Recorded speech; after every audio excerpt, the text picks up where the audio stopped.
Hi everyone, we hope you're doing well. We're hanging in there though honestly, we haven't been getting much sleep lately. Today, we want to answer a question we get a lot: how do we publish our audiobooks? First, we post most audiobooks on Patreon as paid content. They stay paid for a few months. After that, they become free to listen to on Patreon forever. A few weeks later, we post them on other places like YouTube, Facebook, and Twitter, X. Lately, things have been a bit slow in terms of new members. So we'd love your help. Please share our site with your friends or in places like Facebook groups, Twitter, X, Discord, Reddit, or novel forums. Even one share can really help us grow. Thanks so much for your support. Chapter 1, Maza, a gloomy girl. The sun slowly crept up, its light gradually spilling across the lawn and brightening the room. Warmth seeped into the covers. Luke Nova, deep in sleep, was pulled awake by an odd sensation. He blinked his hazy eyes open, his mind slowly coming back online, like his very soul had been off on a trip and just snapped back into his body. As awareness dawned, he figured out what was going on and let out a weak, soft sigh. A moment passed. Sigh. He pushed off the soft blanket piled entirely on his upper body and looked helplessly at Maza Ackerman standing beside his bed. Maza. Can't you just wake me up normally? Maza wiped the corner of her mouth. Her long black hair was casually thrown over her shoulders, and her bright, clear eyes were fixed on him. Yet, her pretty features seemed completely devoid of emotion. She utterly ignored his question. Breakfast is ready. You can get up and eat now. Changing the subject again. Luke didn't press further, he just needed to get dressed. But the two just locked eyes, standing in silence, as if time itself had frozen. Could you step out for a second? I need to change. Luke urged her. Maza paid him no mind, simply standing her ground. Her voice remained flat. Helping the master change is part of a maid's duties. Please don't push it away. Luke was lost for words. He stood up and gave Maza a little push, trying to get her out of his room. It was one last stand for his dignity. But how could he, barely stronger than your average guy, possibly stand against the oh-so-delicate Maza? You're already tired enough from your usual work. Just leave little things like this to me. Maza's expression remained calm as she spoke, her hands already moving. She grabbed Luke's arms, effortlessly subduing her master, who'd foolishly overestimated himself and tried to be self-sufficient. Maza executing the classic Kazekage, the lower overthrowing the upper. His lack of strength forced him to accept defeat. And so, just cooperate, or we'll run out of time. Forget the clothes, but you don't need to change my underwear. I've studied basic health. Boys your age need to change their underwear frequently. But not every single day. Luke's attempt to overthrow Maza's reign failed. Spectacularly, again. Luke panted, catching his breath, while looking at Maza, whose breathing was still perfectly even, looking relaxed and comfortable. He couldn't wrap his head around it. He'd never skipped a workout, and his strength had definitely increased as he grew, so why did the gap between him and Maza feel like it was only getting wider? After years of practice, Maza was incredibly skilled at this whole changing routine. Even with his reluctant cooperation, she dressed him up in no time. I'll tidy the bed in a bit. You go wash up. Maza tugged at the hem of Luke's shirt, smoothing out the wrinkles. Luke tugged at his collar and warned her, don't do anything weird with my underwear. Maza just went back to work, neatly folding his pajamas and setting them aside before starting to straighten the sheets and fold the blanket. Her silence spoke volumes. Luke shook his head and walked into the bathroom. He turned on the faucet. The splash-splash sound of running water was coming. He scooped up a handful of cool water and splashed it onto his face. The morning struggle with Maza had finally shaken the last bits of sleep from him. After a quick wash with some face cleanser, he looked at himself in the mirror. He'd been in this world for 2 years now. Living in a world quite similar to his last wasn't something he could really complain about. His foreign father and local mother had even left him a house and enough money to scrape by. The family's long-standing reputation in the exorcism business meant he had a decent enough stream of clients.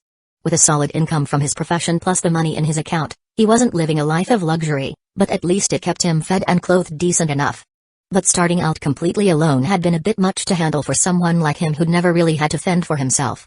Luckily, the ever-reliable cheat system had given him a new world starter pack, letting him summon 2 maids, Annie Lenhart and Maza Ackerman. According to the info, they were from an anime series called Attack on Titan. He wasn't too familiar with it, but their arrival definitely spiced up his life and broke him out of his solitary existence. The downside: finances that were comfortable for one person suddenly became tight. Thinking of this, he pulled up the system interface, Life Growth System, name, Luke, attributes, Strength 12, Agility 12, Constitution 9, Spirit 15, Average Human, 10, Household, Maids, Mikaza Ackerman, Annie Lenhart. Occupations, Occupation 1, Exorcist, Occupation 2, Student, Occupation 3, Transmigrator, Items, Exorcism Talismans, Exorcism Sword, Inconspicuous Glasses, Missions, Occupation Mission, Exorcist, Kick these ghosts' butts. Help others with supernatural problems, 8 out of 10. Occupation Mission, Student, Study hard, improve daily, the duty of every student. Complete homework assignments, 37 out of 50. Occupation Mission, Transmigrator, change the life trajectory of world characters, 0 out of 3. Life Mission, the value of life lies in continuous self-improvement. Total attribute points exceed 50, 48 out of 50. He gently dried his face with a towel and walked out of the bathroom. He could brush his teeth after breakfast. All the food was already laid out on the table. Resistance failed again? Annie asked, lightly brushing a stray strand of blonde hair from her face as she rested her chin on her hand, looking at the boy. Sigh. Luke let out a hopeless sigh. It was a long, tearful story. If this keeps up, I'm seriously going to be turned into a complete waste. It's fine. I have faith you won't let yourself go. Annie said. Don't overthink it. This is just that gloomy girl's way of trying her best, after all. Gloomy girl? Thinking about the intense, almost sulky expression Mikaza always wore whenever she saw him talking to other girls, Luke couldn't help but chuckle. Ha ha ha. Let's eat, let's eat. Mikaza happened to walk over to the table and looked at Annie, putting on the exact gloomy expression Annie had just described and Luke had imagined. Annie calmly put down her bowl and chopsticks, completely unfazed by Mikaza's death glare. She looked up at the black-haired girl, thought for a second, and said, "We're out of eggs. Remember to pick some up from the supermarket after school." Mikaza replied faintly, pulling out a chair and sitting down. This back and forth was part of their daily routine. Even though they came from the same world and had lived together for a while, minor clashes often happened. On the surface, at least. After all, their personalities and ways of handling things didn't exactly mesh well. Luke quickly finished his meal. Thanks to Mikaza's personal alarm clock service, he didn't have any more time to waste. Being late for school wasn't a good habit. So, he wolfed down his food. I'm full. Luke put down his empty bowl. He didn't bother with pleasantries as he left the table. Anyway, with their dedicated mission to spoil him rotten, they certainly weren't about to let him lift a finger for chores. Chapter 2, Tennis Class. Giving himself extra time, he finally didn't have to go all out just to reach the classroom before class started. Although there weren't many people around when he got to school, and there were only a few minutes left before class. But at least he had enough spare time to avoid a panicked race against a bell. Luke walked onto the school grounds alone. It's worth noting that Mikaza and Annie didn't go to the same school as him. Honestly, Mikaza's somewhat withdrawn personality wasn't exactly suited for school life, and neither was Annie's. Plus, to make things easier for housework and grocery shopping, the two maids chose the private Toyogasaki High School, which was closer to home. So, it was also more convenient for him to have his own private time and enjoy the relaxed pace of school life. He headed up the stairs. The bell hadn't rung yet. As he approached the corner landing, liking the cool sensation, he walked close to the chilly wall. Spotting the corner, he gradually slowed his steps. He really didn't feel like having a head-on collision contest in this accident-prone spot. Ah! A blonde girl, wearing the Sobuhai girl's uniform, appeared right in front of him. The sudden appearance made the girl's eyes fly open. She stopped abruptly, but lost her balance because of it, her body falling towards him. Luke stepped back and put out an arm. The blonde girl flailed in panic, trying to regain her balance on tiptoe. Her waving hands grabbed onto the arm he'd put across his chest, and her body leaned right against him. Even through their clothes, he could easily feel the girl's frantic heartbeat. Pretty soft. The girl stopped herself from falling further and took quick breaths to calm down. These kinds of surprises really get your heart racing. He'd already been trying to be careful, but still ran into trouble. If he'd known, he wouldn't have put on headphones to listen to music, which prevented him from hearing her footsteps. Looking at the blonde girl, Luke gave her a quick scan. Her fairly common blonde hair was a bit messy, with a few curls at the ends. Her features were quite pretty, and it looked like she had a touch of makeup on. Looked like we are classmates. Yeah, maybe. With that thought, seeing she had regained her balance, Luke gave a slight nod and walked past her towards the classroom. Hey! Miro Yumiko clutched her chest, glaring angrily as the cause of the incident just walked off without a word. She wanted to chase after him and say something, but remembering she had other things to do, she had to let it go. Still, wasn't that guy her classmate? Yumiko tried to recall, uncertain. Once inside the classroom, Luke vaguely recalled the blonde girl's identity. She was indeed his classmate, seemed pretty popular, had her own circle of friends, and was clearly the center of her clique, a total normie. But it didn't really matter. Before entering the classroom, even though he didn't need glasses, he'd put on the item the system had given him long ago, inconspicuous glasses. These incredibly ugly glasses lived up to their name, drastically reducing his presence and making him unnoticeable. While they weren't like those presence-erasing items from some stories that make the wearer practically invisible and able to get away with anything, they were more than enough to let him openly sleep in class or slip out early. Since he often went out at night helping people with exorcisms, he was almost always sleep-deprived. So, having an item like this was a real godsend. Soon, the first class began. A female teacher walked in, wearing a white lab coat draped over her shoulders, over a black top that showcased her impressive figure. If this weren't a high school, you might mistake her for a researcher or a doctor. It was their Japanese literature teacher, Hiratsuka Shizuka. At the same time, right behind her was a panting Yumiko. Even so, she didn't forget to shoot a fierce glare across the classroom. Luke wasn't bothered. He just focused on blending in, and as Hiratsuka-sensei hurried her along, Yumiko completely missed him. Hiratsuka Shizuka began her lesson. He tried to listen attentively for a bit, but the sleepiness he couldn't fight crept up on him, aided by Miss Hiratsuka's pleasant voice. Although he wanted to show the beautiful teacher some respect, his eyelids felt like heavy gates, unable to resist the relentless assault of drowsiness, and slowly closed over his dark eyes. Muttering a silent good night, Luke drifted off. In a hazy daze of sleep, Luke felt someone nudging him. Coming to his senses, he reluctantly opened his eyes. "What's up?" he mumbled, rubbing his tired eyes. "Hey, next period is PE," an unfamiliar classmate with gray hair reminded him. Seeing the classroom emptying out, Luke realized the next class was tennis. "Oh. Thanks." Luke stretched his stiff neck and thanked the cute girl who'd woken him. He picked up the inconspicuous glasses that had fallen onto his desk. No wonder someone had noticed him, otherwise, he probably would have slept right through PE. I don't think I've seen him before." The unfamiliar cute classmate muttered quizzically. PE class was such a pain. Instead of sweating buckets under the sun enjoying youth, he'd much rather be comfortably napping in the classroom, lulled by the teacher's voice, savoring the sweet feeling of wasting time. And so, tennis class began without a hitch. Like every PE class, it started with warm-ups, after which the teacher demonstrated and explained all the basic moves. "Alright, start pairing up and practice hitting. Spread out." Then, the students started pairing off in 2s and 3s, spreading out across the courts. For this kind of activity, students with established cliques quickly formed groups. Even those in odd-numbered groups could usually use their decent social skills to team up with other spare students. But, just as there are socially adept people, there are also socially awkward ones. That's usually why the PE teacher would strictly enforce pairing up for practice. However, Luke wasn't worried in the slightest. He didn't need to make up some physical or mental excuse for the teacher.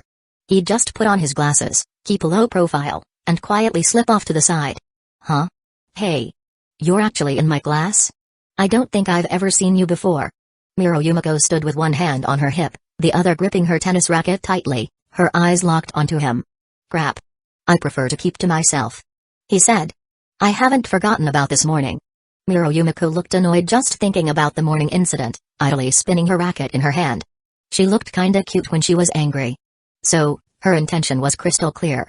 Luke thought for a moment, then picked up the racket. "Alright. Here's your chance for revenge. But just so you know, this is my first time playing." Chapter 3, F equals Ma. Luke swung the tennis racket easily, getting used to the rhythm. He rarely played sports like tennis, although during his free time, he would play badminton with Annie, which was similar. As for Mikaza, forget it. That girl's athletic ability was on a whole different level from normal people. Playing a competitive sport like this against her was like hitting a rock with an egg. The one and only time he played badminton with Mikaza, he seemed to spend the entire match just picking up the shuttlecock. Even Annie, watching from the side, looked at him with pity. Just thinking about it made him mad. What kind of maid treats her master like that? Thus the match began. Thanks to Yumiko's status in school, the classmates, who were enthusiastic about everything except studying, immediately turned their attention over. Yumiko's little group of friends also stopped playing and looked their way. Tobekakeru walked over to Hayama Hayato, the central hearth of their group, and asked strangely, "Is this guy our classmate? How come I feel like I've never seen him before?" How'd he tick off Miura? Ayama Hayato gave an awkward smile. He is indeed our classmate. His name is Luke Nova. He's just a bit introverted. Behind them, Ebenahina heard this and let out a strange laugh that sent chills down your spine. Ayama glanced back, saw Ebena's perverted fangirl smile, and couldn't help but facepalm with a wry smile. This girl's definitely imagining some BL scenario involving her classmates again. How do we score? I don't know the rules. Luke asked, still swinging the racket in his hand. Just the most basic scoring rules are fine. First to 10 points wins. As soon as she finished speaking, Miro Yumiko served first. The tennis ball shot quickly towards his left side. Luke was right-handed. Relying on his above-average stats, he just barely managed to reach the ball on his left. But his unfamiliar, non-standard hitting form only managed to send the ball into the net. 1. Miro Yumiko said, a hint of a smile showing. So skilled. Luke looked at the composed Miro Yumiko. Her slender legs definitely looked well-trained. This match might be tough. Just as he expected, the next few points went similarly. Although, through observation and practice, he quickly figured out a knack for attacking and returning in tennis, and slowly started managing to rally back and forth a few times. But this girl seemed exceptionally good at this sport, always managing to find his weak spots with her serves or returns. If it came down to skill, he probably wasn't her match yet. Plus, his unfamiliarity with tennis meant he couldn't really plan or outline any tactics that would tip the scales of victory in his favor. So, that left only one way for him to possibly win, overpowering her with his stats. No matter how good Miro Yumiko was at tennis, she was still just a girl. Physically, there was a natural disadvantage, especially compared to him, whose strength stat far exceeded a normal person's. As long as the skill gap wasn't as wide as a pro versus a complete beginner, he still had a chance to win. And so, Luke took action. Making sure the ball would clear the net, he started hitting it back with all his strength. Miro Yumiko's face flushed slightly, sweat starting to bead on her forehead. Seeing her opponent steadily finding his rhythm, her initial intention of causing trouble slowly faded. Now, she just wanted to win this duel. Gripping the tennis ball tightly, Miro Yumiko served again. Only, this time, Luke didn't move. He looked at the notification panel, letting the tennis ball bounce past him. Strength +1, sorry, I zoned out. Luke said, turning back to pick up the ball, looking at his stat panel. Attributes, Strength 13, Agility 12, Constitution 10, Spirit 15. His strength had successfully broken through from 12 points to 13 during the match with Miro Yumiko. And because he often exhausted his stamina dealing with Maza and Annie, coupled with lack of sleep, his Constitution stat had dropped to 9 points. Now, it had successfully recovered by 1 point. Therefore, notification, life mission, the value of life lies in continuous self-improvement. Attribute points exceed 50, 50 out of 50, completed. You have received a reward, Book of Strength. Item, Book of Strength. When you hold this book, you will ignore attribute limits and gain an additional +3 strength. Notification, you have received a new, life mission, labor creates life's value. Earn 500,000 yen through work, 0 out of 500,000. Humphrey, what kind of excuse is that? Miro Yumiko scoffed, unimpressed by her opponent letting her score freely. An excuse is an excuse, I guess. Luke replied nonchalantly, taking the Book of Strength out of his item inventory. The +3 strength instantly made him feel different. But things are going to be different now, Mira-san. Be careful. What's with the trash talk? You think that's enough to win? Huh? Miro Yumiko retorted, amused, only to see him pull out a book from nowhere. No, the point wasn't the book, the point was where did he pull that book from? What are you doing with a book? Where did you get that from? Miro Yumiko couldn't help asking. 13 + 3 = 16 points of strength. Luke felt the power flowing continuously from the book in his hand, surging through his entire body. He felt a peculiar confidence now, like he could kill a bull with one punch. A strength of 10 was indeed the standard for an average person, but that standard was for an average person in their prime, at the peak of their strength. But he didn't celebrate yet. This sudden surge of power felt too absurd. He wasn't that familiar with tennis, and if he used his strength recklessly, things could easily go wrong. Mira-san, just surrender. I've already broken through the limits of an Earthling and become a Super Earthling. If I get serious, things could get dangerous. Luke stated matter-of-factly. The classmates watching started jeering along, go for it.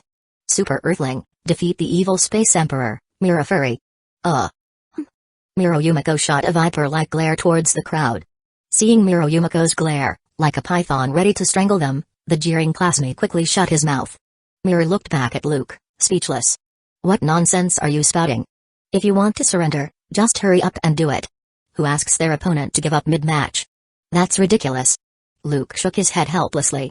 He thought his little speech might make her feel awkward enough to forfeit. But he didn't want to lose either. So, he replied, you have a point. It's not good to give up halfway through a match. I'll give it my all. He held the book open with one hand, looking with interest at the large characters on the cover of the Book of Strength. The way of strength lies within. He flipped it open, and the truth was right before his eyes. F equals ma. Here I come. Taking a deep breath, Luke put the Book of Strength back into his inventory and served. The strong urge to unleash his power made him swing the racket with full force. As his right hand prepared to swing, the Book of Strength suddenly appeared in his free left hand, granting his body the +3 strength bonus. Yumiko watched his movements intently. Having been in the tennis club since middle school, she was experienced. She was fully prepared for her opponent's desperate last stand, her eyes sharply focused on his movements and the trajectory of the ball. But she quickly realized something was wrong. This shot was a bit fast. There was no time to react. Years of tennis training made her instinctively dash forward, while her arm swung the racket with all its might, perfectly positioned to intercept the incoming projectile. But smack! The racket flew out of her hand. The tennis ball didn't stop, mercilessly whizzing past her and slamming into the metal fence behind with a loud thwack. Yumiko's legs gave out, unable to support her anymore. The terrifying sound of the ball ripping through the air had stunned her. She sat weakly on the ground, the roaring sound of the tennis ball cannonball still echoing in her ears. A layer of mist clouded her eyes. Although Yumiko wasn't hurt, her little group still rushed over. Are you okay, Yumiko? A girl with light pink hair quickly comforted the fallen girl. Yumiko gritted her teeth and stood up. Sorry, are you alright? Luke put the Book of Strength back in his inventory. He had regretted it somewhat right after swinging with all his might. Thankfully, he'd managed to slightly correct the ball's trajectory at the last moment. Otherwise, if that tennis ball had hit her, things would have been bad. Seeing her opponent's calm demeanor, the mist in her eyes grew thicker. Mustering strength from who knows where, she braced herself, turned around, and ran off. Sorry about that. Hayama said apologetically. Luke nodded in response. Making a girl cry feels pretty good. Chapter 4, Hiratsuka Shizuka finally clenched her fist. Mossy old temple, even you high darkness. The evil born of resentment, curses, and laments corrupts the sacred statues, staining the sky gray. And right beside it, a children's park filled with laughter and joy. The border between darkness and light, like a sharp sword splitting this world in two. Therefore, the slow fading of my social life is actually a righteous act to save the world. Hiratsuka Shizuka finished reading his essay, her head aching. She sat in her chair, massaging her temples, muttering under her breath, why is every student nowadays more problematic than the last? Luke stared out the window. The sunlight was just right. Hearing Shizuka read his work reminded him of that damn temple. Shizuka clenched her fist, took 2 deep breaths to calm herself. Luke, do you have to turn the essay assignment I gave you into a horror novel? Huh? What do you mean, sensei? Luke asked, genuinely surprised. Don't you think my writing is pretty good? Calling it brilliant wouldn't be an exaggeration. The fist she'd just relaxed clenched tight again. Shizuka narrowed her eyes, her foot stomping hard on the floor. What was our essay topic, remember? Reflecting on high school life. What about it? What does this have to do with high school life? Does the school offer exorcism classes? Does it?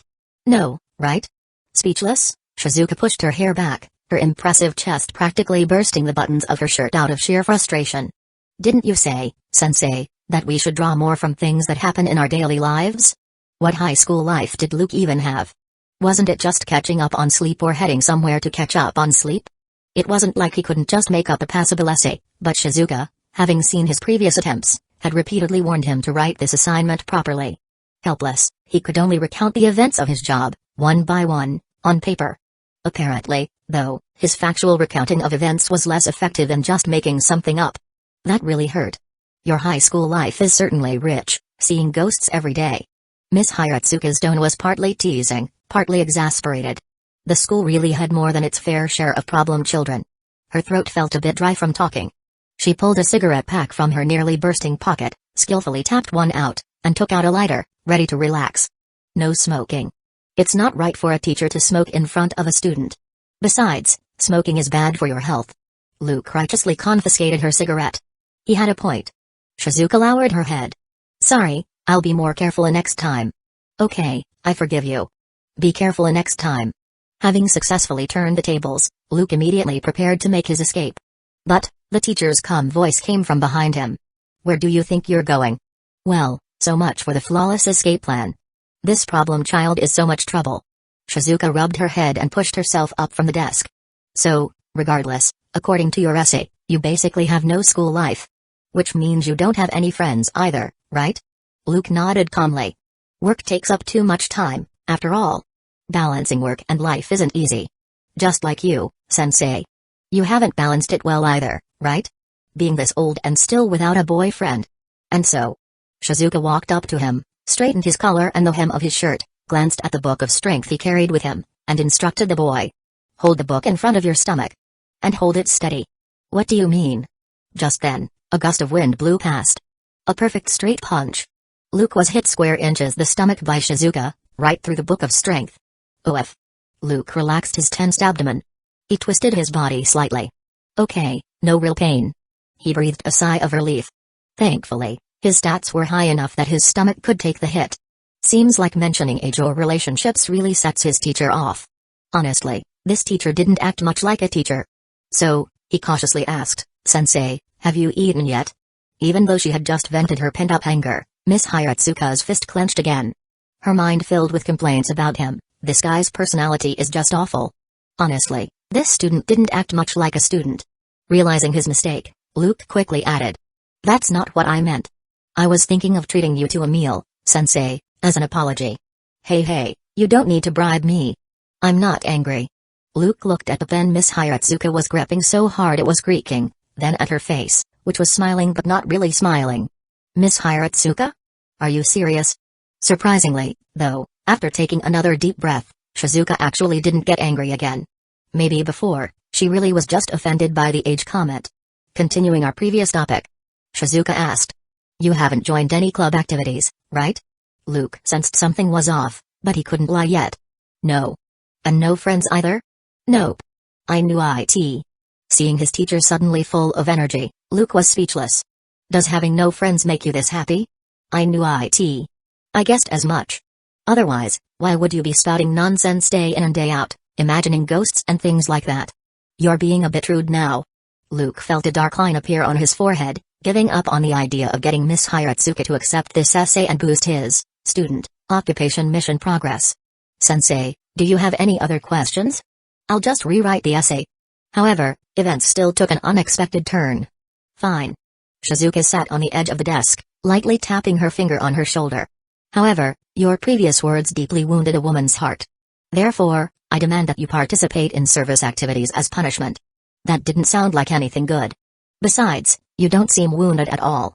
If anything, you look kind of excited. Does punishing students make you this happy? That's a bit dark, don't you think? I'll write the essay properly, please, just let me off the hook this once. Shizuka ignored his words completely. She pushed off the desk with both hands, landing lightly on her feet. Without offering any further explanation about these so-called service activities, she simply urged him, come with me. Luke lowered his head, thought for a moment, and decided to offer a bribe. Sensei, if you drop the punishment, how about I give you a protective talisman? Shizuka's eyebrow shot up. Hurry up. How about 2? Fine. 5. That's the absolute limit. That's my bottom line. Shizuka said in an exasperated tone, stop trying to bribe your teacher with these weird things. Helpless, Luke could only follow. He had no more bargaining chips. Strange, his talismans usually sold quite well. Shizuka gently patted his back, puffed out her chest righteously, causing Luke to occasionally glance at her ample bosom straining against her shirt. How could a teacher possibly be swayed by your bribes? Teachers are very upright people. Give up on that idea. Luke could only follow Shizuka out of the office. After thinking it over, he felt he should still struggle a bit more. How about, I give you back the cigarette?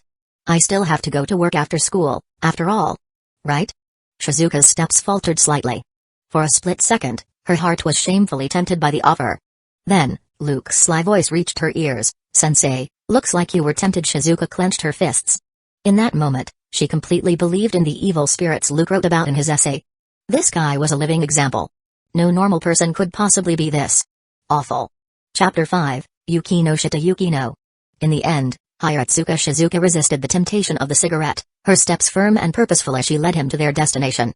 As they walked, Luke casually tossed the cigarette, which was basically trash anyway, into a nearby bin. He mentally calculated that he might have to go to his client's house a little later today for the exorcism ritual, because clients lived at varying distances. The appointment times he set were usually approximate. So, being a bit late wouldn't be a major issue. But to avoid the sun setting and night falling completely, he generally tried to arrive early if possible. After all, compared to the daytime, evil spirits always seemed a bit more active at night. In this line of work, you could never be too careful. Although, usually, clients who had the leisure to hire him for an exorcism ceremony. The strange occurrences in their homes were often caused by human factors or their own delusions. Rarely were there actual malevolent spirits involved. After all, if it were a truly powerful ghost, they would have already paid extra to have him exorcise it properly. "We're here." Haratsuka-sensei stopped in front of a room that looked no different from any other classroom. The sign above the door was blank. But this must be the service club she mentioned. This school really had all sorts of weird clubs. Haratsuka Shizuka forcefully pulled the door open, the change in pressure sending a gust of air sweeping through. Luke followed her inside, curiously looking around the classroom. Aside from a corner where desks and chairs were haphazardly piled up, the room wasn't much different from a regular classroom. So, he shifted his gaze to the only other person in the room. A gentle breeze from the window softly brushed past the girl. Strands of her glossy black hair occasionally swept across her delicate, fair profile. Her figure was slender, yet she sat perfectly straight, head bowed, intently reading the book in her hands. It seemed the sound of the door opening hadn't disturbed her in the slightest. In the soft light, the girl sitting by the window looked exceptionally captivating. She placed a bookmark between the pages and lifted her head. "Haratsuka-sensei, I believe I've told you before, please knock before entering." Luke got a clear look at her face. Her features were symmetrical and refined, her eyes clear and bright. Long, thick eyelashes curled slightly upwards. Her hair was long and smooth, cascading naturally over her shoulders. She wore the same standard uniform as the other girls, but the aura emanating from her, the look in her eyes, gave her a uniquely distinct feel. "Oh? Did I not knock? I thought I did," Haratsuka Shizuka said, sounding puzzled. Luke snorted inwardly. "Maybe a ghost knocked." The girl replied in a cool, clear tone, "That's because Sensei always pushes the door open immediately without waiting for an answer. Or maybe she really just barged in without knocking at all. Also, who is that dazed-looking fellow behind you?" The girl continued in that same cool tone, her eyes now sizing him up and down. Haratsuka Shizuka clapped him on the shoulder. Oh, this is Luke Nova. He's the new club member I brought for you." Then, she introduced the girl to him. "Her name is Yukino Shitayukino. The person who consistently holds the top spot in the entire grade for every exam." Luke gave a slight nod to Yukino Shitayukino, whom he had vaguely heard of. He wasn't quite ready to refuse the well-meaning Haratsuka-sensei just yet, otherwise, something even more troublesome would definitely happen. "Yeah, definitely." Haratsuka Shizuka patted his back, presenting him like a product on display, and spoke to Yukino Shitayukino. "As you can see, this is a guy who's all alone at school. Not only does he have a terrible personality, but he's also always secretive and holds unrealistic fantasies about the world." Luke explained, exasperated, "My personality is fine, and I don't have any unrealistic fantasies. I'm a normal person, not mentally ill." "See?" Haratsuka Shizuka looked like she was dealing with a lost cause, sighing dramatically at Yukino Shitayukino as she spoke, "So please let me leave him here. Help me straighten out his personality and worldview." Yukino Shitayukino replied impatiently, "Sensei, for this kind of unrealistic fantasist, violence might be more effective than kind-hearted lecturing." Haratsuka Shizuka, however, squeezed his shoulder defeatedly and said, "Can't be helped. The higher-ups have been strict lately, forbidding teachers from inflicting any kind of physical violence on students. Besides, this guy's physical fitness is too good, normal punches and kicks are useless." Luke turned his head away, speechless. Was that something a teacher should say out loud? It was truly disheartening. "So, just consider it my request. Isn't that the purpose of the service club? A request?" Sigh. Yukino Shitayukino laced her fingers together and let out a soft sigh, clearly reluctant. "Since it's Haratsuka-sensei's request, I suppose I'll accept. However, I hope you won't bring any more strange people here next time, Sensei." In contrast, Haratsuka Shizuka beamed with satisfaction, then quickly turned and left without a backward glance. "Well then, he's all yours." Luke watched Haratsuka-sensei's retreating back, speechless. Her eagerness to leave was honestly staggering. This woman is truly mean-spirited. No wonder she's so pretty but still can't find someone she likes. I really hope she stays single forever. He was willing to trade all the merit he earned exorcising ghosts for that outcome. The clubroom door soon closed. Luke turned to look at the cool beauty, sizing her up. Just like her name suggested, Yuki means snow. She possessed an icy aura that made her difficult for ordinary people to approach. Although beautiful and graceful in her mannerisms, her outward demeanor likely deterred anyone less socially adept from initiating contact. However, he was ultimately just someone busy with work, not actually the silent, withdrawn loner he might appear to be. So, he pointed to the pile of desks in the corner and asked, "Can I use one of these desks?" Like a cat, she let out a noble and elegant sound of affirmation, then reopened her book, resuming her focused and serious reading. Keeping some distance from the girl, he arranged a desk and chair, took out the tissues he carried, gently wiped away the dust, and sat down comfortably. Actually, going to the client's place a bit later wasn't that big of a deal. It had been a while since he had the chance to enjoy the peace and quiet of the late afternoon sun nearing dusk. He wasn't really opposed to joining a club either. After all, the demanding exorcism work was just a habit he maintained. It wasn't like he couldn't reduce his caseload. Joining a club was a good way to enjoy the once-in-a-lifetime high school experience. But, this weird club called the Service Club. The name just didn't sound very inspiring. So, consciously or unconsciously, his gaze drifted towards the president of his newly joined club. He wanted to ask her about the activities of this service club. But seeing her focused and absorbed expression, he ultimately decided against breaking the tranquility the girl had created. Perhaps her keen senses picked up on his hesitation. Yukino put down her book and turned to look at him. Is there a problem? Since she had spoken first, he didn't hold back anymore and asked directly, yeah, there are some questions. For example, this service club, judging by the name, it's a bit strange. Right? Luke didn't quite know how to phrase his question. The club's name just tended to conjure up unpleasant associations. Yukino instantly understood his problem. Hiratsuka Shizuka hadn't fully explained things to him. So she explained, when the wealthy, out of compassion, give to the poor, that is charity. Like providing aid to developing nations, feeding the homeless, or helping unpopular boys talk to girls, extending a helping hand to those facing difficulties, that is the purpose of this club. Yukino had stood up now, looking down at him slightly, and spoke with a measure of seriousness, "Welcome to the service club." Chapter 6, Hiratsuka Shizuka like a child, Yukino like an adult. Luke looked at the girl bathed in sunlight. There wasn't a shred of pretense in her eyes. So, basically, it's like being a detective, accepting requests from others and helping them solve their problems, right? Yukino gave a slight nod. You can understand it that way. Hiratsuka-sensei said that exceptional people have a duty to help those less fortunate. Since sensei entrusted you to me, I will see it through to the end. I will help you fix your flaws. I hope you can be grateful. Luke looked her up and down. How could this girl be so confident, and with such undeniable sincerity? Sensing his unrestrained gaze, Yukino took a small step back, quickly smoothed her clothes, and subconsciously crossed her arms defensively in front of her chest. From your beast-like gaze, I can already sense the harsh reality of your school life. Luke helplessly took off his glasses, pinching the bridge of his nose and rubbing it gently. Aren't there any normal people like me in this school? Yukino-san, I don't have those kinds of beastly thoughts about you.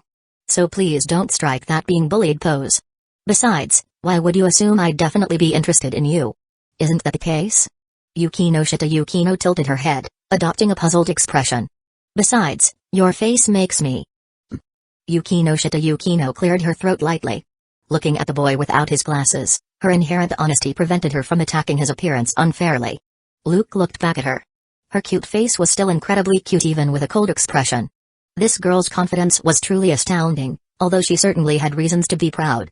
Yukino-san, I admit you're very cute and beautiful, but attraction and feelings are different things. After all, appearance and figure. His gaze lingered on Yukino's delicate features before inevitably drifting downwards, landing on the flat chest she was protectively guarding. He embarrassedly turned his head aside, the corners of his mouth twitching upwards.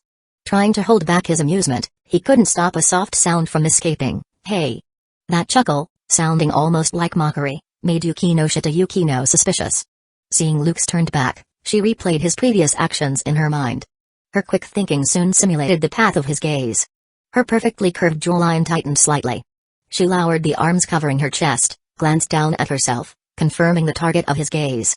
Reacting swiftly, she quickly understood the reason behind his offensive scoff. Yukino Shita Yukino glared unhappily, her cheeks puffing out involuntarily as she shot back rapid-fire sarcasm. No wonder Hiratsuka-sensei said you have a terrible personality. It seems the main reason is that your way of thinking differs from normal people. You have a human face, yet you still adhere to the behavioral patterns of a single-celled organism, just like a paramecium, acting solely on instinct. This kid has a really nasty personality, Luke thought. Yukino Shita Yukino finished venting her displeasure, slightly out of breath. Seeing Luke remain silent, she still glanced down at her chest, a faint sigh escaping her inwardly. And so, the clubroom fell back into the dead silence that had existed before his arrival. The classroom door burst open violently, and a whirlwind Hiratsuka Shizuka rushed in. Hey! I'm back. Yukino Shita. Yukino Shita Yukino's gaze shifted from Luke to the utterly self-absorbed Hiratsuka Shizuka. Please remember to knock, Hiratsuka-sensei. This teacher-student pair is such a headache, he thought. Oh, I just came to see how you two are getting along. Don't mind me. Yukino Shita Yukino felt the hardships of life keenly as Hiratsuka Shizuka's interested gaze swept back and forth between the two of them, sizing them up. You two are getting along well, huh? Eek, you should wear glasses less often. You look quite handsome without them. Those glasses really are too ugly, one look and you don't want to look again. Luke stared blankly at Hiratsuka-sensei.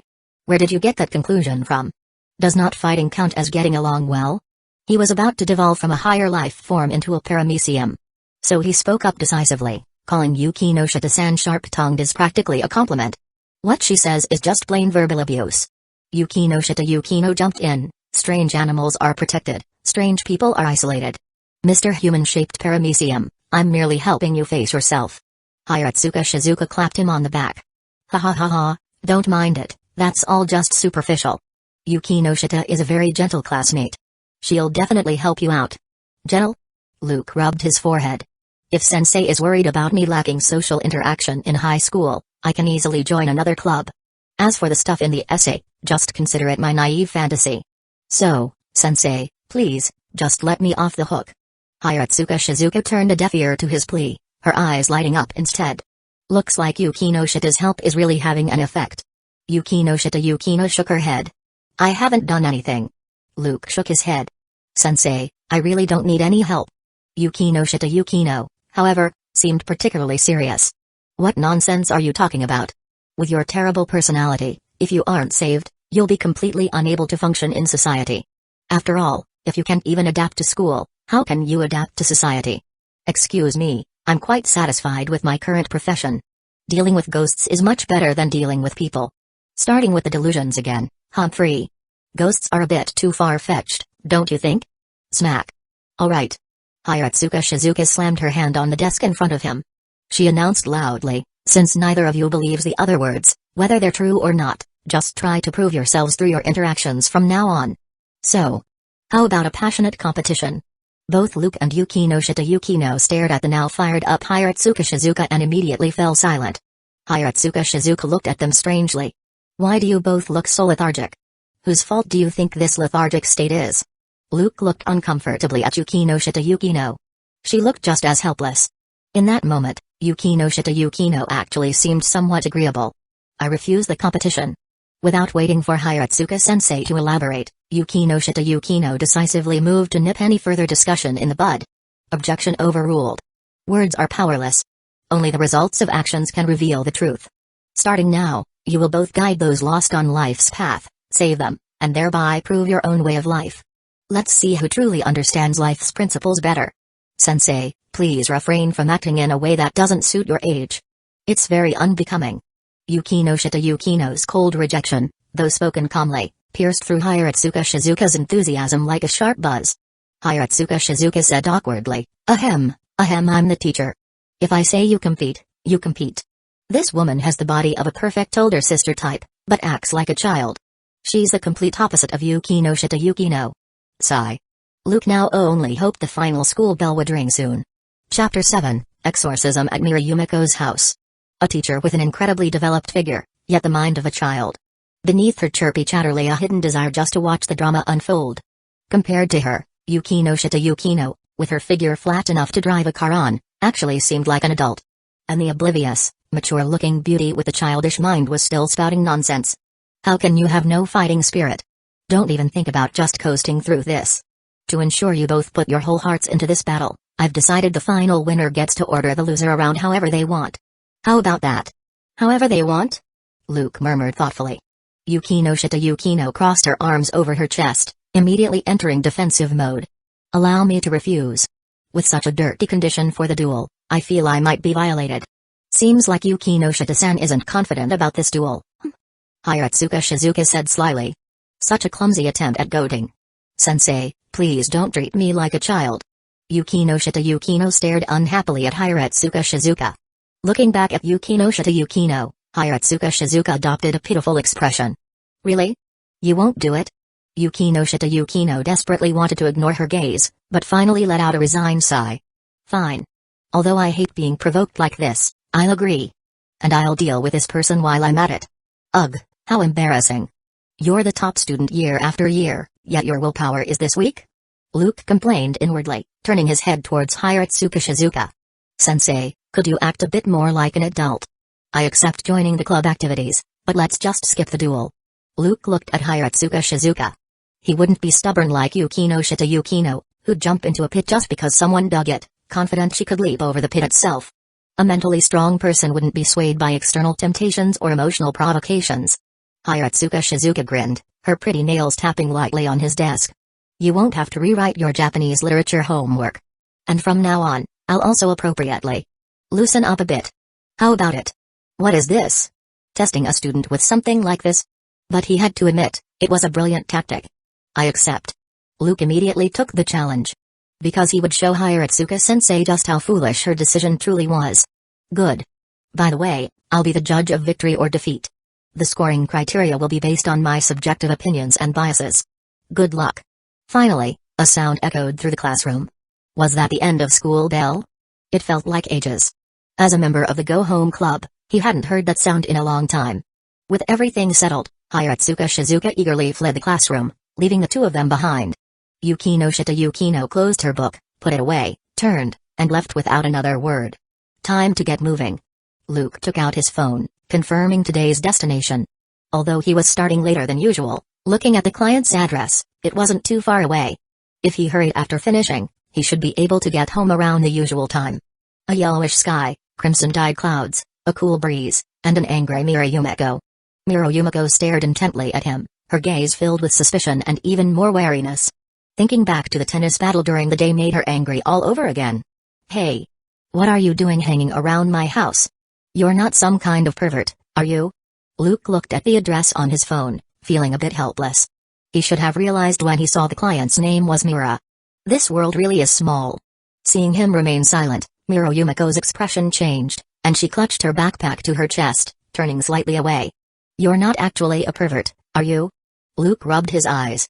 Usually, to make a good impression on clients, he didn't wear those ugly glasses during house calls.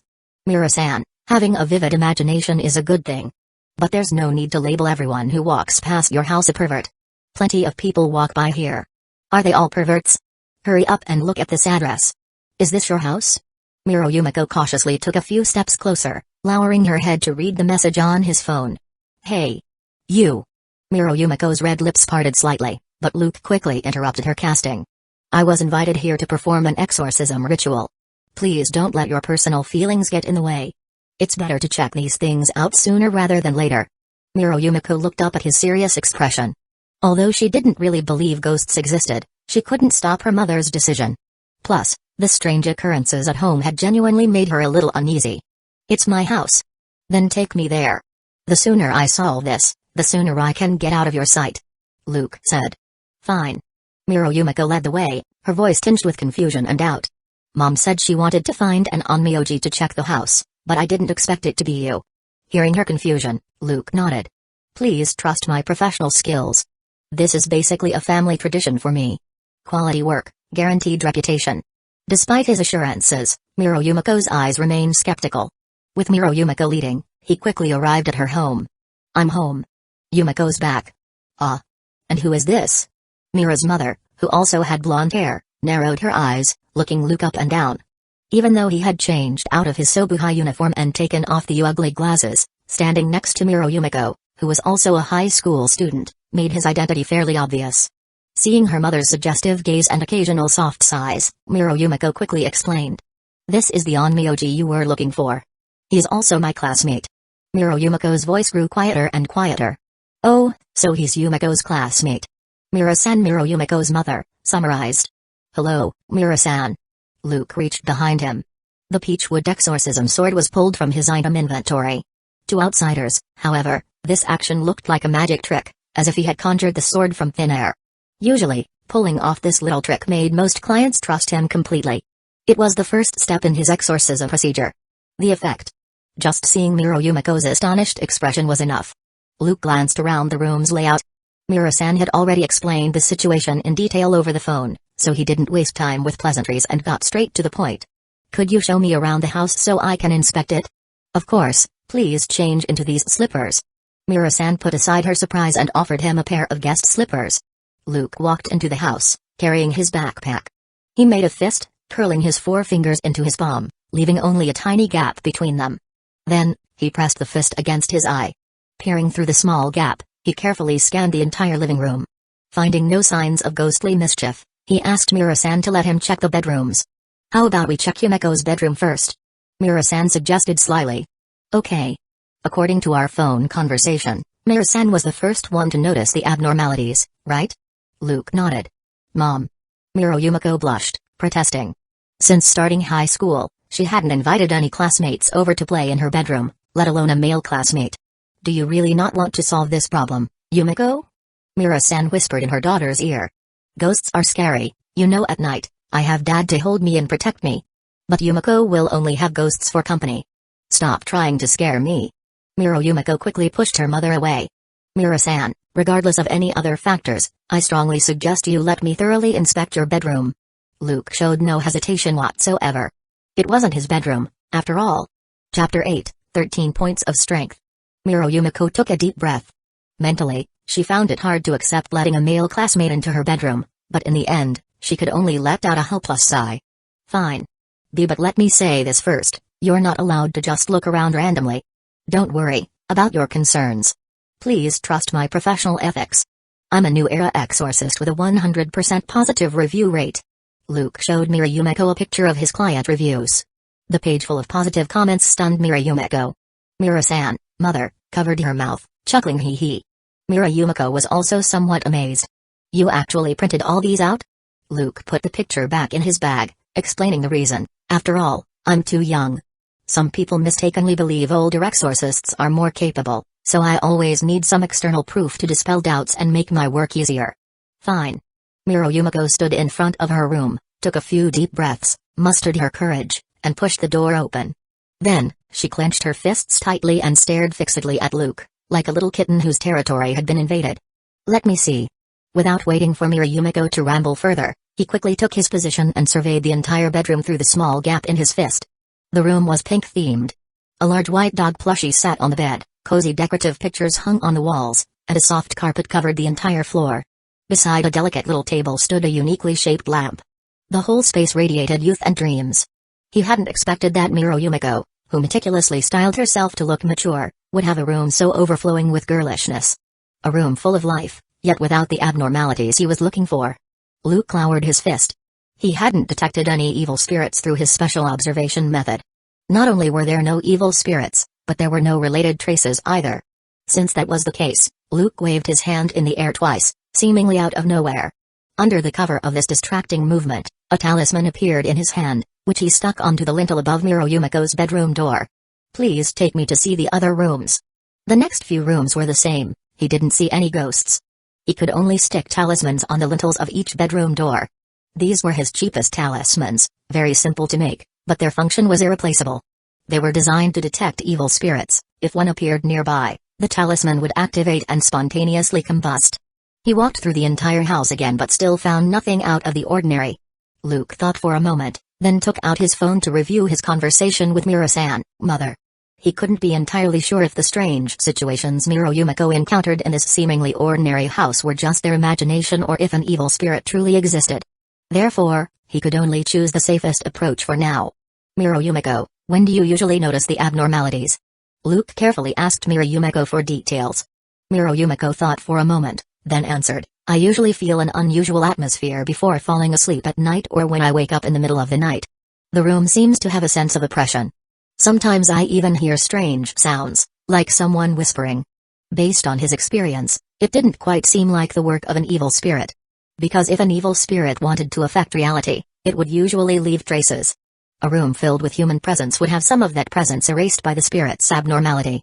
But right now, he hadn't seen any traces of an evil spirit in any room. So, his judgment leaned more towards it being Mira Yumiko's imagination. And if it really was Mira Yumiko's imagination, he wondered if he should tactfully suggest Mira Yumiko get her head checked by a psychiatrist. But saying that would probably get him beaten up easily. He glanced at the wary Mira Yumiko.